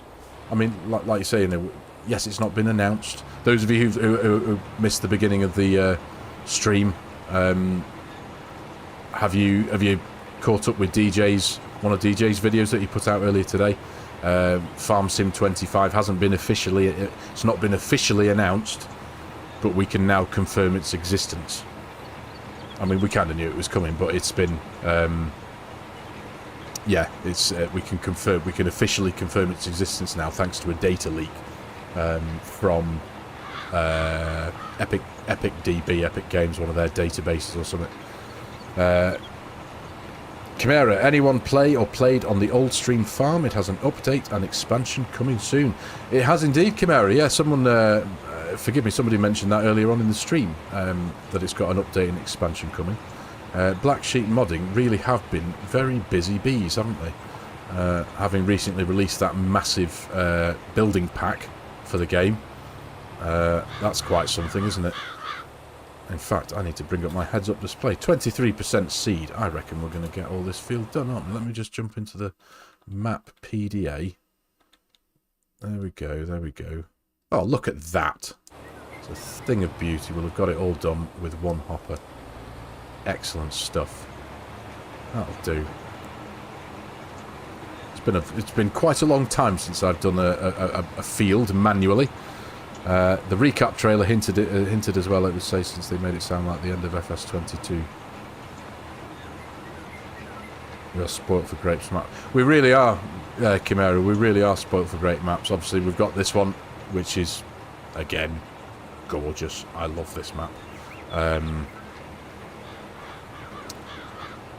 We've got, obviously, like I say, we've got the Oaks 4X coming at some point in the next maybe month or so, hopefully. There are many others. I can't think of them off the top of my head, but we've got, I mean, just go to the mod hub as well just to see that. We've got hundreds and hundreds of amazing mods and maps just coming out left, right and centre. We're a very lucky community, Ocelot, don't you think? Wouldn't you agree? To have all of this stuff for free. I mean, some of them, I know, like Edo mod, like this Deutschland map. You could download it for free if you wanted. I paid for it. I sent him a donation on PayPal because it's absolutely worth it. It really is. And don't get me wrong, I'm not saying you have to. It's one of those, you know. If you can, you should. If you didn't, if you don't have to, if you can't, it's fine. It's still there for you to download. But helping, supporting people like that to make mods like this are absolutely amazing. Maypole, one of the best. Yeah, I think didn't Disturbed do a series on Maypole a while ago? I haven't actually spent a huge amount of time on Maypole, Mark. Actually, I know what it is. I can picture it. I think, but yeah, I didn't spend a huge amount of time on that one. I must admit. Purely because I was just I had my teeth into something else. I can't remember what it was at the time, but it was probably Court Farms and probably some big American map at the same time. But yeah. Anyway, to help my bloody tractors with auto drive and Courseplay, doing silage with my forage harvester, they are always getting stuck. It can be very tricky. Farmer King George, hello mate, good evening. First stream I catch, can't stop, just about to put on my premiere video. Not at all mate, not at all. I just dropping by and saying hello very quickly is hugely appreciated mate. I hope you're well. Good to see you, good to see you. Ron, the tractors with auto drive and Courseplay, doing silage with my forage harvester. What map are you on mate? For a start. It can be tricky. It can work straight out the box if you're lucky enough that your Courseplay course is perfect and this, that and the other. It also, I mean, I've personally found sometimes even the forage harvester can make a big difference. That's why if any of you have watched my series on a Cali farm, I got rid of I wanted to start the series with a nice oldie, slightly older, authentic, slightly battered looking forage harvester, so I downloaded a Claas Jaguar mod, which looked amazing, but it didn't work for running Courseplay. The pipe was too... what was the problem with it? The pipe was too low. You know, obviously the forage harvester pipe, it was too low, so it didn't register any of the trailers. And apparently the trailer I was using as well had a problem with the tip. It was one of the cane trailers. There was an issue with the fill trigger or something with that. So I was doomed from the start, having, apparently, according to some of your viewers. So I ended up swapping it out for a big, shiny, £500,000 worth of John Deere forage harvester that works perfectly because the pipe is dead high up in the air, so it can locate the trailer from quite far away. And I changed the trailer out for a Richard Weston, which obviously worked straight out the box. There we go. Look at that. We have now drilled with grass. Done, I think. And if I go back into the map, there we go. Oh, there's one tiny little bit there. I'm going to have to go and get that because anyone who understands that this game is wonderful for exercising even the mildest bit of OCD knows that you can't leave even the slightest little bit. Is that a slightest little bit there? I need to check, but I'm just going to drop it down, turn it on and just run it just along this headland a tiny bit, the very edge. Where are we? Oh, it's a bit further down actually, isn't it? Can't go wrong with a Richard Weston. Absolutely, Ron. Absolutely. Oh, there they are. They're the bits that I missed. Look at that. And I thought I'd done so well. Right, there we are. So, turn off, raise up, fold up. Done. Boom. Excellent. One reasonable sized grass field, nice and local to the farm. I thought you did not have a... Yeah, well, I've got a little bit of it. I'm obviously, like I said, this game's wonderful for exercise. Like when it comes to recording a series and recording a video, sorry, and finishing off and tidying up the yard before the next episode.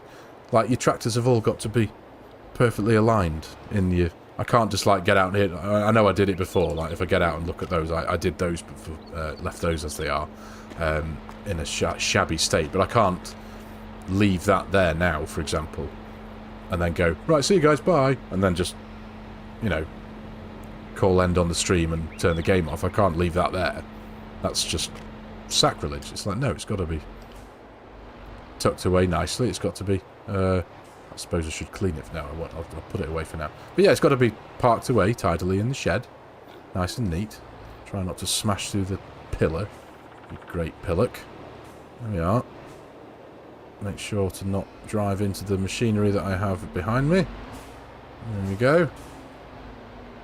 Done. And I always have to go back into in-cab mode. I do have the mod that it's a cab first mod. So every time you jump into a tractor, it goes to, well, for the first time anyway, it goes to cab first. Actually, do you know what we're going to do actually before we finish the stream? Because we are on for 2.5 hours. That's pretty decent. Let's get rid of this, and I'm going to completely embarrass myself and try and put this header trailer into the shed, which is going to go horribly wrong, isn't it? You like the layout I've done on Home Farm? Thanks, Andreas, mate. Cheers, pal. Yeah, I do like a bit of farm building. It is one of my favourite parts of the game. It might even be easier doing it this way around as well. Right. Come on. I need to get a bit of more... This is going to go... You've got to think about it, haven't you? It's proper difficult. Right. No, I need to go the other way because I need to get the back end around that way. And then... This is painful, isn't it, ladies and gentlemen? Jesus Christ. Now straighten up a bit. And also you've got the added difficulty of driving, because you have to kind of think the other way, don't you? But oh no! Watch all the viewers just disappear now. There we go. Come on, come on, come on. Ooh. How bad is this? It's really difficult. It really, genuinely is really difficult. It's even harder trying to do it in reverse. And I need to get this off to the right-hand side there, because the forage harvester kind of parks in here. Right. Now I need to... I mean, this is awesome, isn't it? Best way to reverse them is a telehandler because of the four-wheel steer. You just use super strength. I know. Ordinarily, I might use super strength. But even then, you see, you've just got to think about where you put it. Oh, there we go. Oh, there we go. And it's got to be relatively, what's the word? Perpendicular. And I think going off the... That'll do. That'll do. Done. Ta-da! Yoga. Oh, what a plum I am. Do you see that? Honestly. As I revel in the marvellousness of getting that in, and then I drive into the door frame. Oh, dear me. Awful. Right, there we go. Anyway, parked up. See, it's got to be parked up in the shed. Job done. So, now we want to... Where's my forest? Oh, I abandoned the forest harvester down the road on the farm. I will sort that out at a later date. We should now just go and pop the silage trailer back where it belongs, next to that trailer there. Just leave it in the rain. It's not raining here today, mate. It's beautiful sunny weather here on Deutschland. Watch the what? Yeah. Yes, Cher. I was very kindly informed of this quite a while ago. In fact, that it's much easier to reverse or to move dolly trailers from the front of your tractor than it is from the back, without using the obvious mods where you can lock the front axle of said dolly trailer. Yeah. There we go. Right. I'm going to park this in here, and then I think, ladies and gentlemen, 2.5 hours is a reasonably round number, I think. There we go. Turn you off. In fact, let's just flick to this. Oh no, you're over here, aren't you? No, we'll leave that there. We'll leave that's going to be for another day. I'll do that in between episodes, perhaps. There we go. I think we're going to call it here, ladies and gentlemen. 2.5 hours, like I say, it's a reasonably round number, time-wise, to finish on. I think it's been a wonderful time. Thank you very much for joining me. Is it the monocoque? What's that, mate? It's not a mod, it's called a welder. Perhaps a new thing in FS25, damage on building. Well, I'd be buggered if that happened. I'd just wrote my farm off, haven't I? Smashed the... if that was the case, Christian, I've just bent the rear axle on my nice shiny 724, and I've just knocked the door frame down on my shed. And I've currently got a bank balance of 61 grand, so that's gone.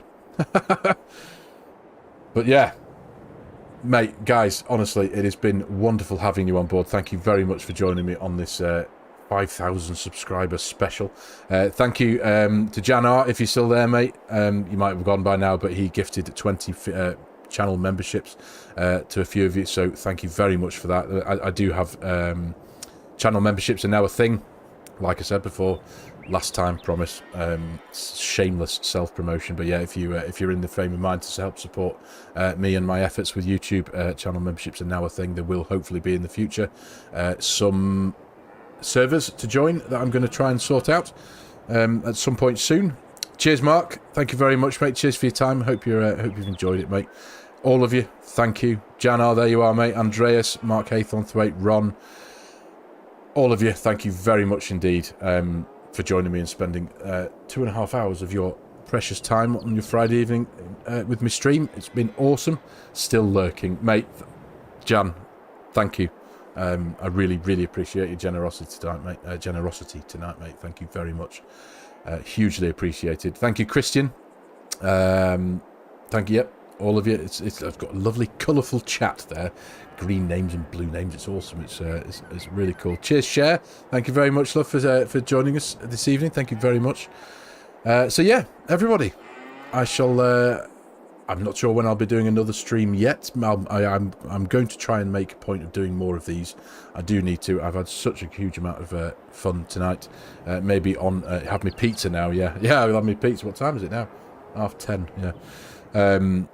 We'll maybe jump on another map next time. We'll maybe go back to Court Farms, potentially. We might start something new. I don't know. Just for I do. What's the other one that I've got? The other American one, River Bottom. Yeah, we might jump back on there because there's plenty of field work to do on there. But either way, like I said before, I still needed to get my fill of Deutschland at the minute. So there we go, guys and gals. Thank you for joining me again. Really appreciate your time. It's been wonderful being with you all tonight, and I'll see you in the next video. Thanks for everything. Cheers. See you later.